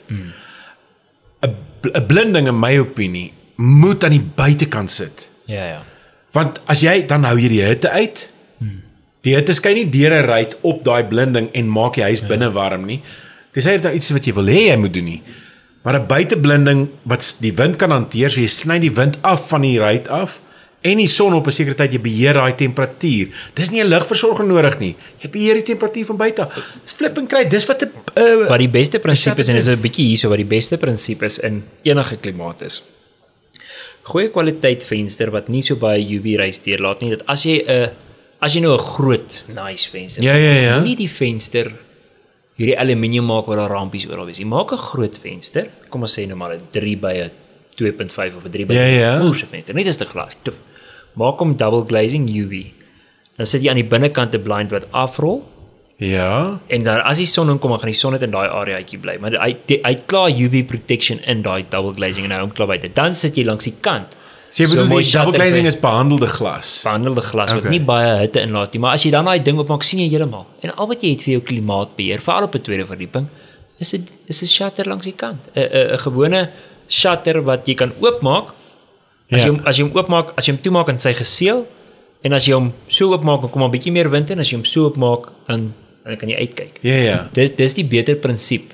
Want anders het jy heeltyd hierdie lyntjies van al hierdie aluminium venstertjies oral, en jy moet daai, soos jy sê, die shutters aan die buitekant sit. Maar wat van as jy daai shutters wat kan, jy kry mos daai afdakke wat jy wat daai tipe van 'n louver effek het. Yes. Wat van as jy dit op 'n klein skaal doen vir daai, met ander woorde, maar laat hy kan retract. Ja, maar jou groot ding is ultimately mechanika is duur. Ja. So dis waarom daai shutters is eintlik wat jy moet hê saam met daai shutters wat hulle baie keer ook doen, as jy sit 'n houtdeur wat binnekant oopmaak, en as jy houtdeur klou oopgemaak en as die shutter staties. So daai ding is nie meganies nie, die aluminium aan die buitekant vergaan nie, hy's nie staties nie, en jou hout reën nou nie nat nie. Ja. Dan die hout aan die binnekant maak jy oop, net soos 'n mooi soliede of 'n binding wat mooi geverf is, maak jy hom oop binnekant toe, dis jou venster. Die sekuriteit is jou aluminium, en jy kan jou aluminium is reeds oop as jy die hout oopgemaak het, en dan kan jy die aluminium ook oopmaak, of hy kan oopskuif of sliding stacking tipe ding. Maar ja, jou prinsipie wat jy wil altyd hê as jy vensters of enige dak van aard, meganies is duur. Meganies kos geld. Meganies, daai French shutters is kwit vir 'n kom ons sê gewone standaard 4 by 2.1 meter hoog, so dan kan jy by die 80-70 vir 'n ordentlike French. Daai ding wat dit kan doen, mooi vol en sterk. Maar goed, is vrek duur. Ja. Wat ek sê hier, ek was mos in Bloemfontein 'n week terug aan toe aan. Ja. Daai Bloemfontein se middestad is dit is een van die mooiste plekke in ons land, hoor. Dit en hulle gaan agteruit. Die middestad. Ons hoef nie te praat oor die dilapidation, maar daai goed is so goed gebou dat as jy nou 'n goeie besem en 'n goeie tuinier vat daardeur, dan lyk daai plekke soos. Want is so goed gebou. En die mooi voorkots wat dit het, mooi British tipe tuine, mooi brutalist geboue en goed. Ons het van die geboue kort bietjie maintenance, maar in die algeheel. Wag, wat het jy gesê? Wat is 'n tipe geboue? 'n brutalist. 'n bruutbeton is 'n bruut is 'n tipe konstruksie wat jy weet hierdie beton wat sulke groot klippe in het. Ja. Brutalist. Brutalist beteken is bietjie dis 'n argitektuurstyl wat baie kom van Rusland af en van Europa wat hulle die goeders wil laat lang hou, soos alles beton, alles swaar materiale, alles gee 'n statement. Dis nie 'n goeie ideologiese argitektuurvorm nie, maar hy hou. Verstaan? Want die ideologie kom so 'n bietjie van die prominente van hoe Hitler sy volkorts en gebou het, groot, ekstra langer spanne, groot beton architraves en daai tipe goeders. Terwyl hierdie bietjie meer verfynde argitektuur is, Kaapse argitektuur. Ja. Maar jy het baie gekry in staatsteaters en daai tipe goeders reg oor die land in die ons staatsteater in Pretoria is 'n brutalist. Ja. Is 'n brutalist. Kroonstad het so 'n teater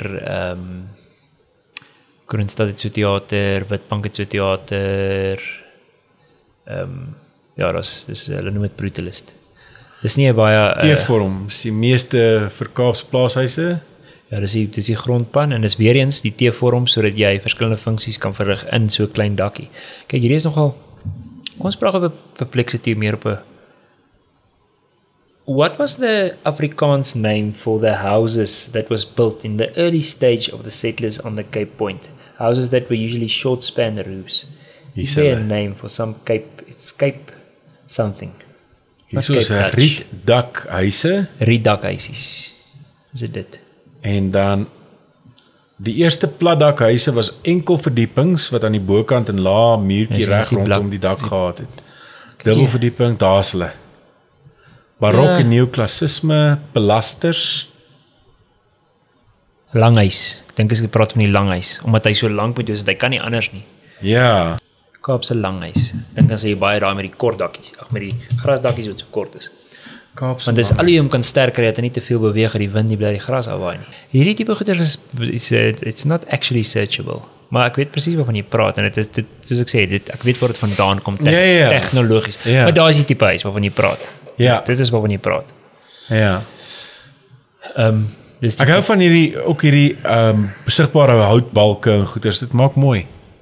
Lyk mooi. Dier. Hoorie, maar kom ons praat vir 'n oomblik. Jou passie vir argitektuur. Want jy lees duidelik, hoor, jy is bewus, jy weet wat aangaan en jy het nou al jy's lank in die veld. Wat is as jy nou 'n onbeperkte beursie het? Hoe sal jou ideale huis lyk? Ek is baie lief vir Pretoria, so ek sal sê dit sal 'n Pretoria regionalist huisie. Dis gewoonlik hierdie huise wat so met baksteen gebou is. Gewoonlik 'n north facing slant wat na die noorde toe opgaan, 'n lekker dakkie voor. So plat as moontlik. Nie dubbelverdieping nie. Baie skadu aan die noordekant. Nou nie heeltemal stoepskadu soos by die Kaapse huise is met daai tipe stoepie, maar soveel skadu dat jy net nie kan inkom en dan seker maar 'n stoepie ergens. Maar my vrou hou nie baie daarvan nie, maar aan die buitekant meestal facebreek. So ek sal nie heeltemal die klinkersteen soos hierdie nie. Ek sal 'n bietjie mooier van 'n facebreek doen. Want dis maar maintenance aan die buitekant. Vloer terracotta vloere hier en daar afhangend van hoe jy hom binne verf. Maar ek dink Google gou vir ons Pretoria regionalist. Dit nou maar nie in. Veld Architects on Instagram introducing building. Daai Nee, die Veld is 'n hedendaagse firma. Nee, gaan maar Norman Eaton Images, ja. Sien, ja, kyk hier af. Sien jy daar? Daai Ja.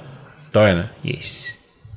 Het werk baie van het jy ooit van Frank Lloyd Wright gehoor? Ja. Dis the godfather of modern architecture. Ja. 1920s rond en daar's 'n baie goeie boek. As jy weer eens as jy hou van lees, gaan lees is 'n boek gebaseer, almal sê is gebaseer op sy lewe, The Fountainhead.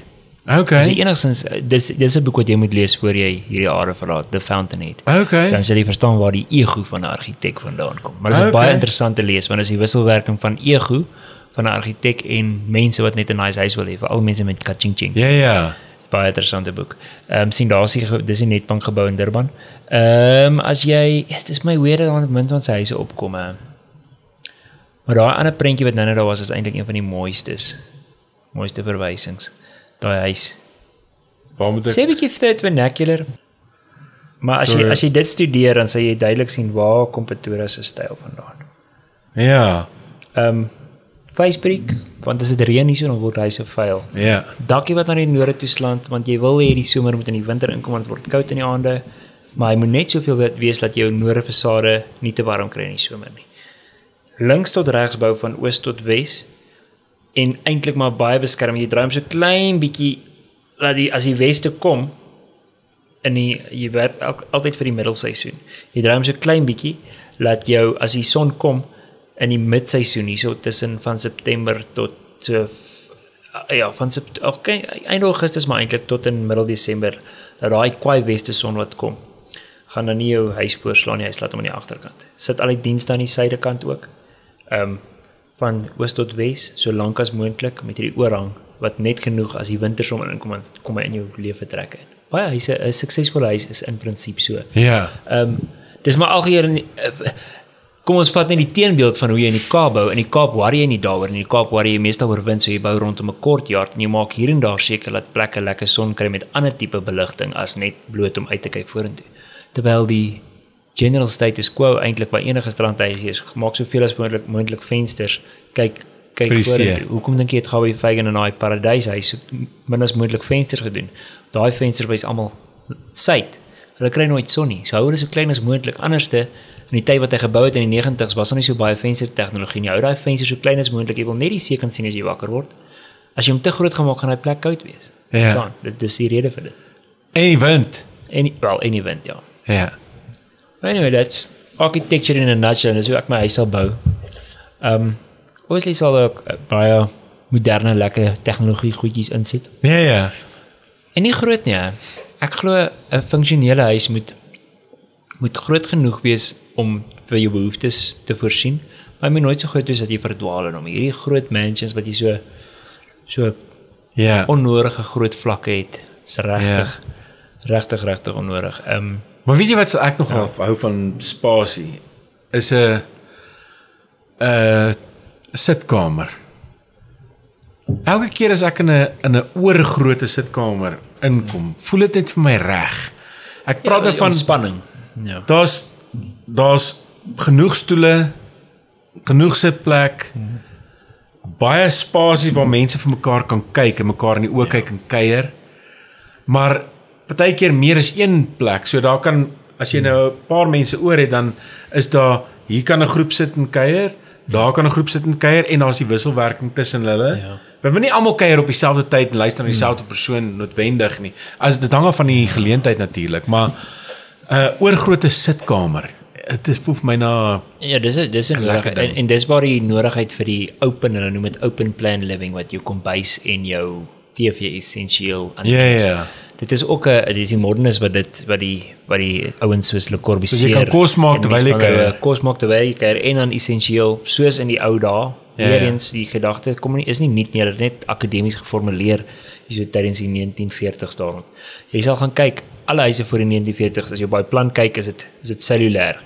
Kombuis, sitkamer, eetkamer, maar van die modernis het die is dit die zero is nie zero is nie, dis zero iets groep. Maar as 'n klomp the internationals, kan nie onthou nie, maar as 'n klomp argitekte bymekaar kom en sê wat moet nou gevolge hierdie industriële era wat ons ingaan van na stoomtreine, die motorkarre, alles, wat moet 'n huis wees? En dit agterkom daai presies wat jy sê, dat ons kan nie meer so stereo lewe nie. Ons het genoeg tegnologie om huise oop te maak sodat jy al daai funksies in een kan verrig. Sitkamer en alles. En it's all with reason. Huise was in die, as jy gaan kyk na enige huis, wel gaan net Kaap toe of gaan in die middestad Pretoria of ouer buurte in Pretoria en sê sien alles is cellulêr. Daai mense koop vir al ou huise en breek oop. Ek het 'n huis gedoen in 2017 in Menlo Park wat so cellulêr was. Die kombuis was heeltemal een kant van die huis en die sitkamer en die eetkamer aan die ander kant heeltemal cellulêr. So daai hele vloer, wel daar was kamers ook daar gewees tussen die kombuis en die eetkamer. In die sitkamer. Ons het in 'n huis gebly in Witbank ook in die 90s waar die sitkamers aan die ander kant en die kombuis aan die kant. Daarom kon ons nie al die kamers uitbreek nie. Daar was nie meer kamers, maar hierdie was daar 2 kamers aan die sosiale kant van die kombuis. Toe breek ons al daai kamers uit en maak dit 'n groot oop plek, so wat jy nou sê, groot sitkamer, groot eetkamer en dan sê so 'n bietjie van 'n studio het ons so 'n bietjie toegemaak waar hy kan werk, ekstra kamers aangebou in die huis. Want dit is hoe mense leef vandag. Boetie sit daar aan die eetkamertafel en doen sy huiswerk, hy kan sy oorfone opsit, jy wil so lewe. Dit is wat hy wil hê.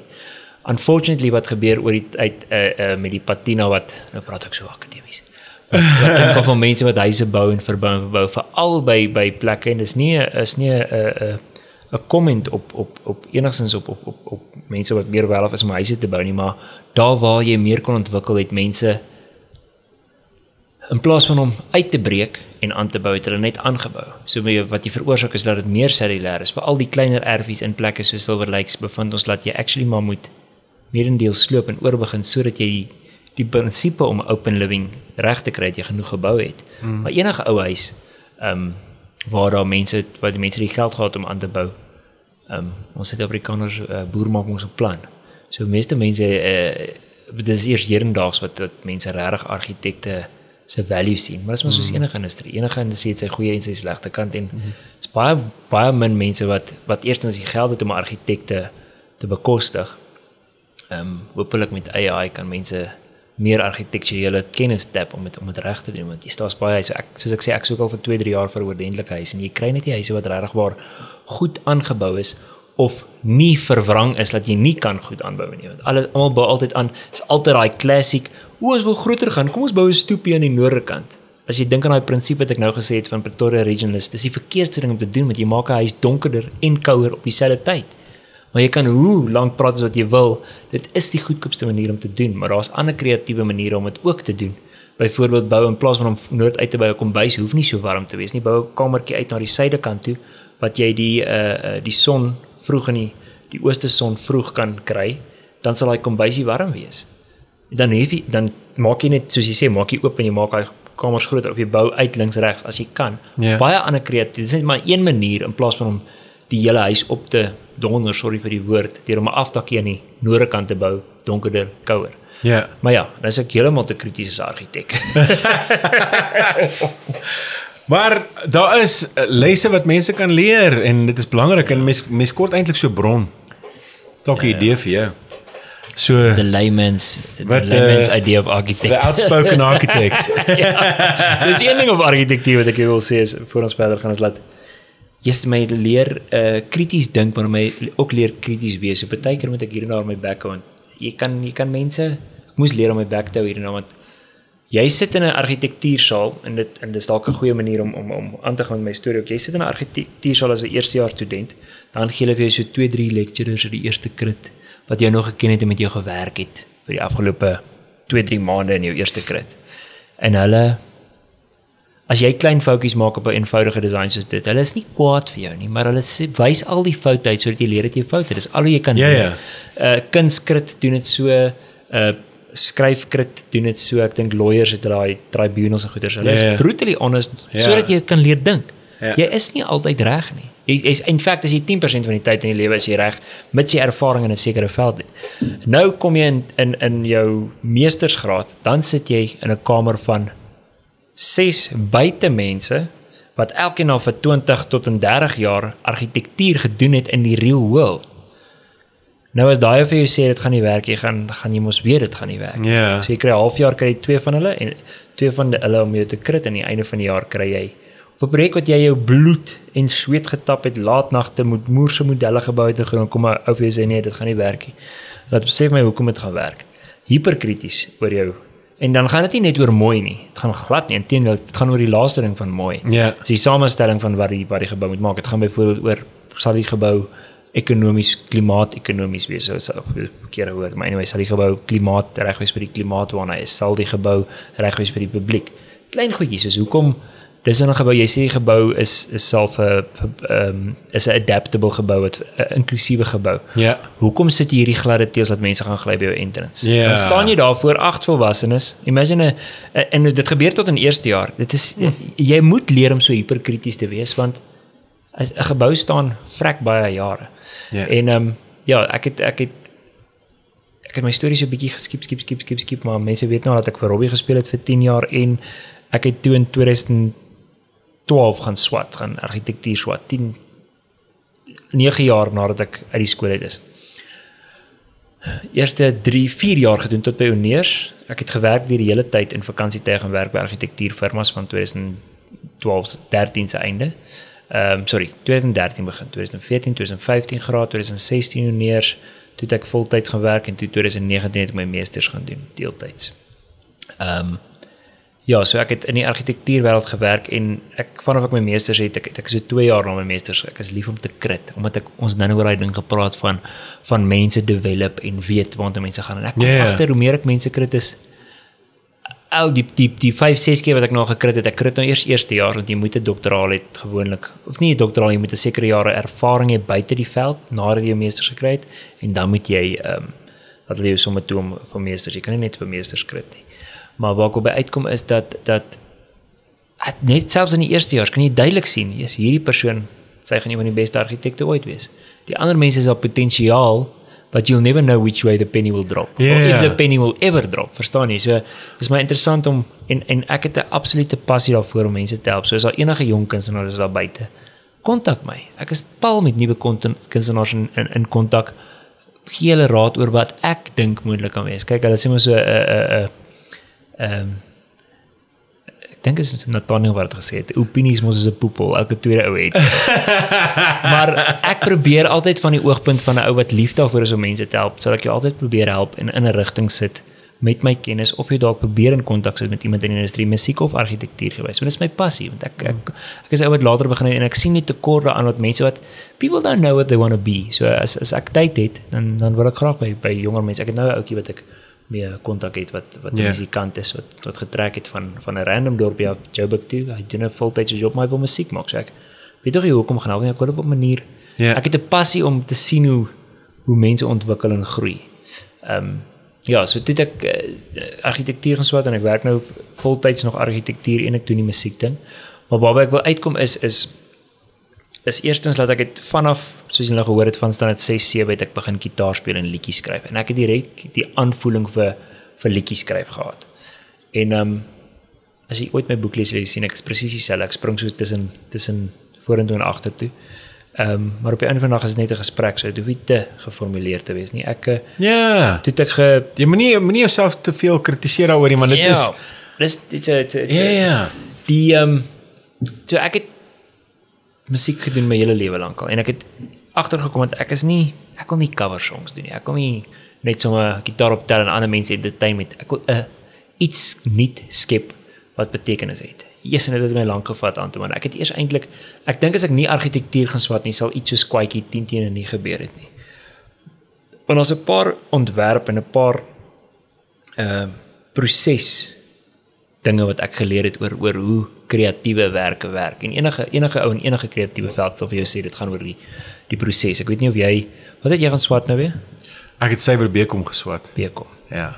Maar wat 'n tipe vak het jy? Ondernemersbestuur, kommunikasiebestuur en bemarkingsbestuur. Bemarking sal dit so bietjie hê, want jy moet daar mos maar nou formuleer en goeie, so jy moet die proses hoe om iets aan mekaar te slaan, jy moet reiterate en al daai tipe goeie. So dit sal dit so bietjie hê, maar enige kreatiewe veld, die proses is eintlik op die einde van die dag baie meer belangriker as die eindproduk. Ek wou drama geswat het, maar my ouers het gesê nee. Drama skryf vir dieselfde ding, want as 'n kreatiewe proses is anders as 'n acting is mos maar meer 'n performance art.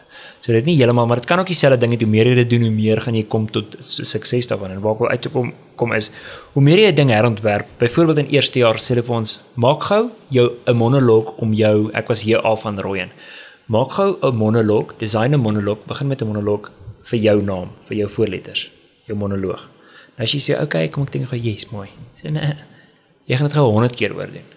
Want daar's 'n manier wat jy vir my sê nadat jy dit 5 keer oor gedoen het, dat dit die mooiste een sal wees. Jy sal eers weet na die 100ste een, min of meer in watter rigting jy moet gaan. En jy sal nie glo, en dis presies hoe dit werk, en dis die prinsip wat jy vir enige kreatiewe werke moet doen. Ek het nou besig met die laaste liedjie, ons kan nou sommer direk op dit gaan, die nuutste liedjie wat ek geskryf het, is 'n liedjie wat iemand my gestuur en gesê het, hoorie prop, hierdie sal, sy naam is Cordier de Beer, Correservas, wat Sosos Vlei geskryf het. Hy het my gesê, prop, ek dink hierdie liedjie sal by jou pas. Toe hoor ek die lirieke en ek sê vir hom, ja, dit is so mooi. Maar jy weet, ek gaan hom heeltemal anders doen. Ek gaan hom verwerk tot hy vir my werk. So jy sê, okay, right, give it a shot. En op sy stadium met hy, want hy's 'n baie kunstige ou, het hy so gesê, dis nie dat hy gesê het hy wil nie, maar hy het geweet ek gaan hom in 'n rigting druk wat hy nie was nie, maar omdat ek die proses al aanvaar het van, ek gaan nie net sy liedjie vat, 'n beat bysit en dit kommersieel maak nie. Ek het daarin regtig oorgeskryf, ek het seker gemaak dat ek het die titel verander, want die titel moet kommersieel wees. Ek gaan vir jou jok as ek sê 20 verskillende titels vir daai ding gehad, maar ek het hom tot op die einde van die dag gekry. Julle sal binnekort weet, einde April se kant kom uit. Ek gaan dit nie nou op die lig sê, maar ek wil die prinsipe verduidelik van die proses. Ek het versot geraak op die proses om soveel as moontlik iterasies te sien, dat ek dit vir myself kan evalueer en vir ander mense kan evalueer.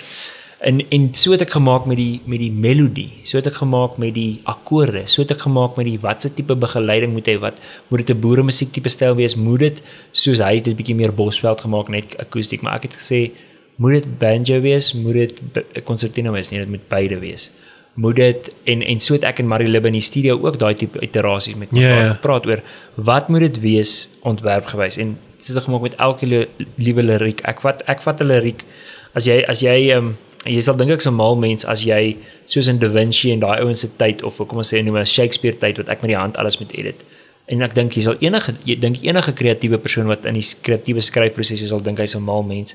Want ons het nou die vermoë as jy 'n rekenaar kan vat, ek imagine net in my kop as jy 'n rekenaar kan vat en al die geskiedenis van hoeveel keer goed verander het vir enige skrywer.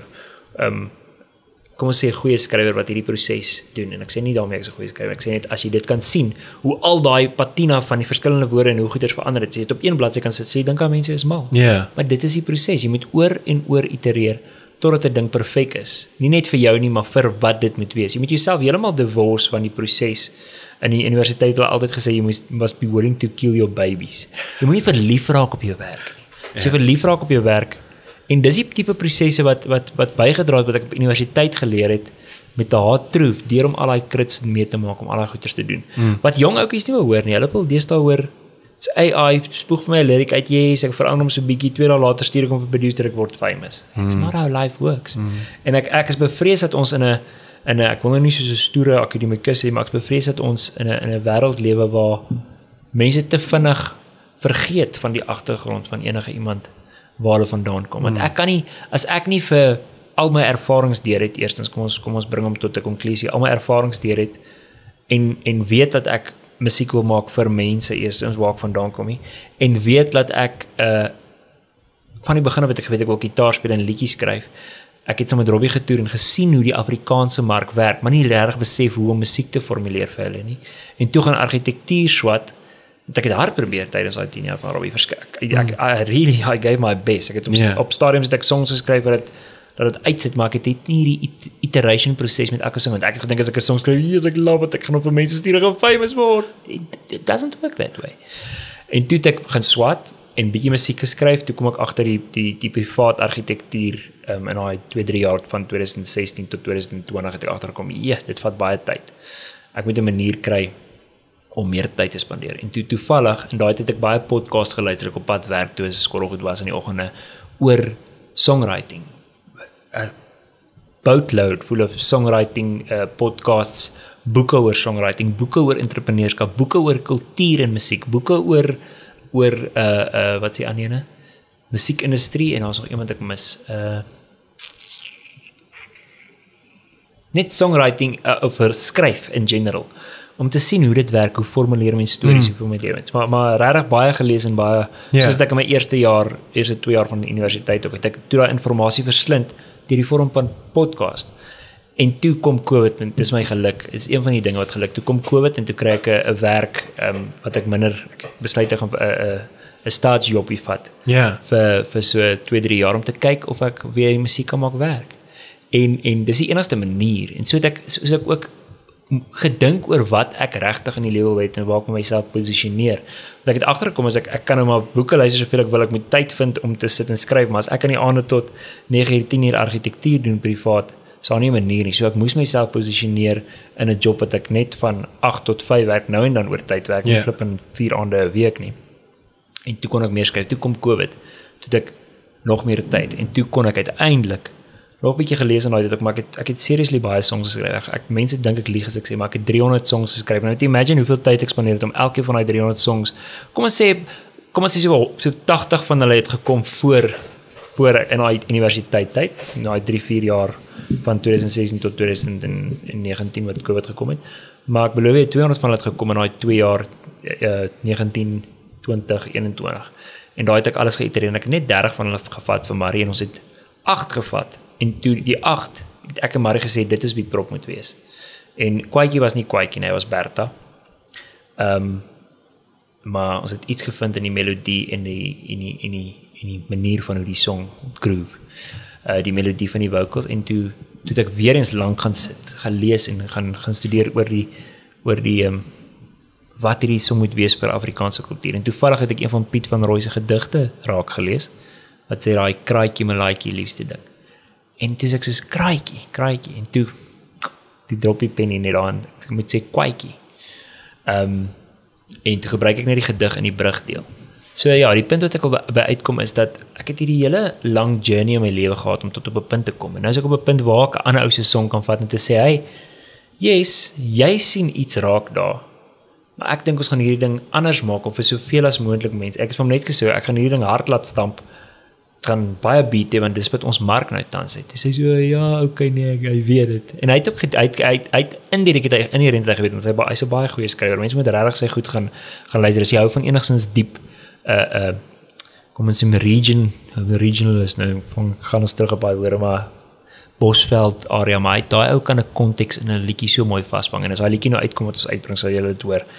Hy's regtig waar een van die min skrywers in ons tyd wat soos 'n Gert Kloknel in daai tyd kan lirieke gebruik om 'n beeld te skep van ons kultuur, ons land en sy mense. So ek's baie dankbaar. Ek het vandag nog iets sê, dis lekker as 'n ou my as 'n kommersiële kunstenaar trust om sy materiaal te vat en dit na meer mense toe te dra want ek dink dit is sommer enige ou, veral as 'n ou soos Gert Kloknel. Nee. Ek weet nie of jy al met hom te doen gehad het. Nee. Dit was maar 'n vreemde 'n kreatiewe wese. Ek het maar nie diep nie. Robbie vertel altyd die storie. Ek weet nie wie het hom getoer maar Robbie die storie gehoor. Hy het by Centurion Theater moes hy optree. Toe hy so skei bang dat hy na soundcheck toe sy agter in die storie heeltyd en hy moet oor 'n uur of 2 oorneem toe een van die managers inkom wat die show gereël het, een van die organisers, toe sy besig om oor die muur te klim maar die deur agter bly. Toe wil hy escape, hy wil nie die show doen nie. Dis in die begin van sy loopbaan obviously, maar dis daai tipe creative ouens wat mens nodig het wat oor die dieper dinge kan lees en weet hoe om dit te formuleer sonder om al hierdie studies en wat ek nou deurgemaak het om dit vir my meer prakties te maak. Daai ouens het net daai natural knack om kultuur bloot te lê in woorde en melodie. Dis wat my altyd as ek lank pad ry, luister ek altyd 'n Gert Kloknel of hierdie soos ek sê my hedendaagse Gert Kloknel ou kordier want dis min daai kuns is skaars om ons kultuur en ons land in sy wese vas te vang is 'n baie skaarse ding. So ek swaai baie op en af in my storie, maar dis waar my kop gaan met die ding en wie ook al luister, ek is dankbaar vir die ore, maar wat ek op uitkom is dat mense moet besef nothing comes from nowhere. Mense moet geduld met jouself hê. En dis die een ding wat ek in hierdie boek baie wil oorskryf en wat ek dink baie my na in die hart lê is dat ek is 'n ongeduldige klein bliksem gewees vanaf die ouderdom van uit die skool uit tot almal is maar so, maar mens hoe meer mens rustig check en check hoe ver jy actually kom, besef jy dat jy moet nie haastig wees nie want dan gaan jy nog ver gaan. Maar ja, maar besef jy dat jy het al 'n entjie lewe agter jou? Ja, 38. Ek vra nee, ek praat nie van die ouderdom nie. Ek praat van die dinge wat jy gedoen het. Ja, besef jy dat you lived a life? Ja, ek is dankbaar daarvoor. Dis ja, as met die boek wat ek nou skryf, dan dink ek elke nou vir wie sal dit beteken en soos weer gesê het, mense verskil. Ek het al 'n vriendin gehad wat weer eens lekker sidetrack ek die storie, om nie oor myself te praat nie, vriendin gehad wat sy was 23, sy het nog nooit die see gesien nie, op 23.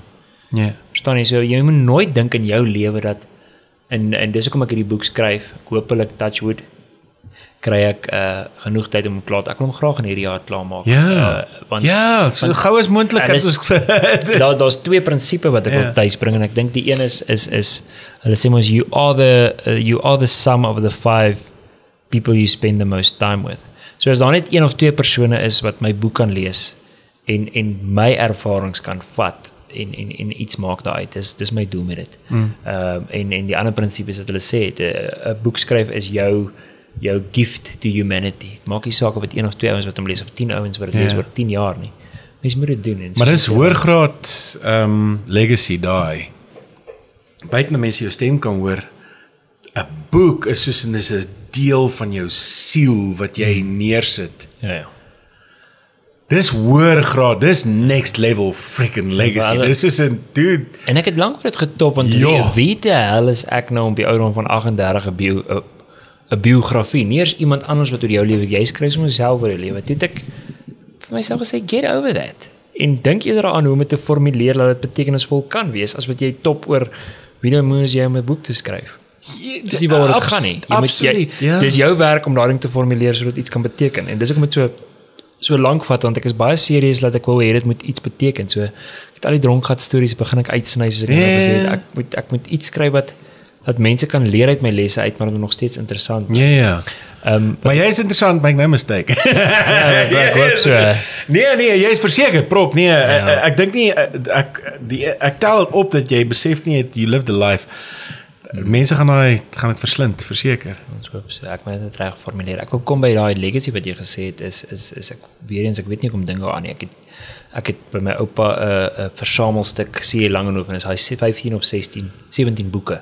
Hy rooi is. Ja, op Irak. Het jy hulle? Ja. Ek het daar deur gelees. By ouma gekry. En dit is, ek het by my oupa ook gekry. En daai ek het nog nie alles deur gelees, maar ek het Lulurai gelees. Ek lees so nou en dan van hy praat in daai tyd, praat ek van die hoe hy gedroom het van die eilandjies wat op sy agterplot stoep geland het, sulke weird goedjies. Maar dit is weer eens, dit is iets wat daai ou in daai tyd gedink het. Dis nou nie 'n autobiografie of ietsie, maar dis werke, sy hele versamelstuk werke, en vandag is hy 'n legende in ons land, want hy uit al daai goed wat hy geskryf het. En ek hoop, weer eens, wie is ek om dit te sê, maar ek hoop uit al my skryfwerk kan nou 1 of 2 goedjies weer dat iemand kan tuisvat, want ek kan nie nou, ek is sondig, en laat ek nie nou een van C. Langehoven se goeders buiten winter, dis koud, dis nag, daai dink en ek onthou dat hy dit geskryf het, maar uit al daai goed onthou hulle sy naam en onthou dat hy iets beteken het vir die volk in daai tyd. That's all it's about. As ons nou kommersiële musiek sing, my broer Jacob van Rooi, en hy like niks dat ek kommersiële musiek sing nie. Ek sê vir hom, maar ek wil soveel as moontlik mense bereik met wat ook al ek dink my boodskap, en my boodskap is vir nou in die tyd van ons lewe, is my boodskap lag 'n bietjie, leef 'n bietjie. Dis wat ek en Marie geformuleer het. Hoekom? Want ons het dit nou nodig. So dis my duty. Hulle sê altyd 'n onderwyser wees is mos 'n ondankbare beroep, of wat nou is dit? Dit is jou dit is 'n sêwoord vir dit. Onderwysers maak nie geld hier, dis 'n roeping. Is 'n roeping. En ek dink met my skryfwerk is dit my roeping, my argitektuur. Ek kan my lewe en my familie voed met my argitektuur. My musiek vir my is, ek wil vir soveel as moontlik mense vir nou iets beteken, want dis waar ek vandaan kom. Van Witbank af in 'n familie waar ons vir mekaar iets kon beteken. En ek wil net voortbou in daai tradisie dat ek met my skryfwerk vir soveel as moontlik mense iets kan beteken. As dit wat nou net is nie nou net is nie. Ek wil nou mooi afsluit hierso is dat dis hoekom ek kommersiële musiek doen. Want ek wil vir soveel as moontlik mense soveel as moontlik beteken. En vir daardie rede gaan ek nie skaam wees om kommersiële musiek te doen nie. Oor 5 jaar dalk draai die ekonomie, al die nonsens, al die werk, al die mense soos sulke, al die politiek, al Trump, al Elon, al hulle nonsens is verby. Dan luister ons as 'n lande soos Swede net diep klassieke musiek met so bietjie weird lirieke tussenin en kunstig. Dan skryf ek sulke musiek. Dan pas hy aan met die tyd. Maar vir nou wil ek kommersiële musiek maak, want dit gaan vir soveel as moontlik mense iets beteken. Ek het diep musiek. Ek skryf 1 uit 5 liedjies skryf ek 'n hyperdiep ding. Wat Marie, ek bring dit vir Marie en sê ek vir Marie, ek speel hom vir jou, ek weet ons gaan hom nie opneem. Ek wil net hê jy weet ek skryf nog diep musiek en ek sal altyd probeer totdat ek 'n harde kole tipe liedjie het of 'n ek sal nie sê Delaray nie. Kom ons sê nou maar 'n donker nag van Lorika of die donker gang van Lorika. Ek sal altyd sulke musiek skryf. Want ek wil hê dit moet vir iemand iets beteken. En maybe rekord ek een van daai diep liedjies oor 10 jaar en dan beteken hy vir iemand iets. Maar ja, ek dink is 'n goeie 'n plek om hom af te sluit is om te sê dat jy as 'n mens moet so nou en dan net bietjie 'n pyp gaan rook of 'n teetjie gaan drink op 'n stoep of net uit die langpad invat en dink oor waar jy vandaan kom en nie vaskyk aan al die stront wat nou hier aangaan nie. Jy moet kyk hoe jy, as dit nou is dat jy by jou pa geleer het om 'n byteltjie te bliksem in hout in, dan moet jy besef dat daai ding in jou hart is en jy moet op 'n manier daai ding 'n bydrae tot die samelewing maak. Dit is waaroor ek wil hê die teses van my boek of die gedagte van my boek moet gaan, dat jy moet regtig seriously gaan dink oor wat natuurlik kom vir jou as gevolg van jou geskiedenis. Want anders gaan jy sukkel om 'n bydrae te maak. Dan gaan jy net jy gaan in 'n rotwieletjie hardloop en jy gaan sukkel. Ja, ek weet nie of ek hom nou mooi bymekaar gebring het. Ek praat te veel oor myself. Nee, maar ons het lekker gekuier. Ja. Prop, ek sien uit daarna om weer met jou te kuier en dankie vir die koffie drink. Ja, dan maar dat ek so baie, ek weet nou nie jy het besef ek gaan so baie praat. Jy weet genooi het. Nee, dit was heerlik en dit is 'n oopmaak. Jy het meer oopgemaak as wat ek gedink het jy sou. Ja. En dis heerlik, ek waardeer dit. Dis mos wel wat long vir hom gaan. Dit is presies waaroor dit gaan. As jy tot hier toe geluister, baie dankie dat jy tyd saam met ons spandeer het. Ek waardeer dit. Dit is lekker. So dankie vir die kuier en tot volgende keer. Tot volgende keer, Antoine. Dankie.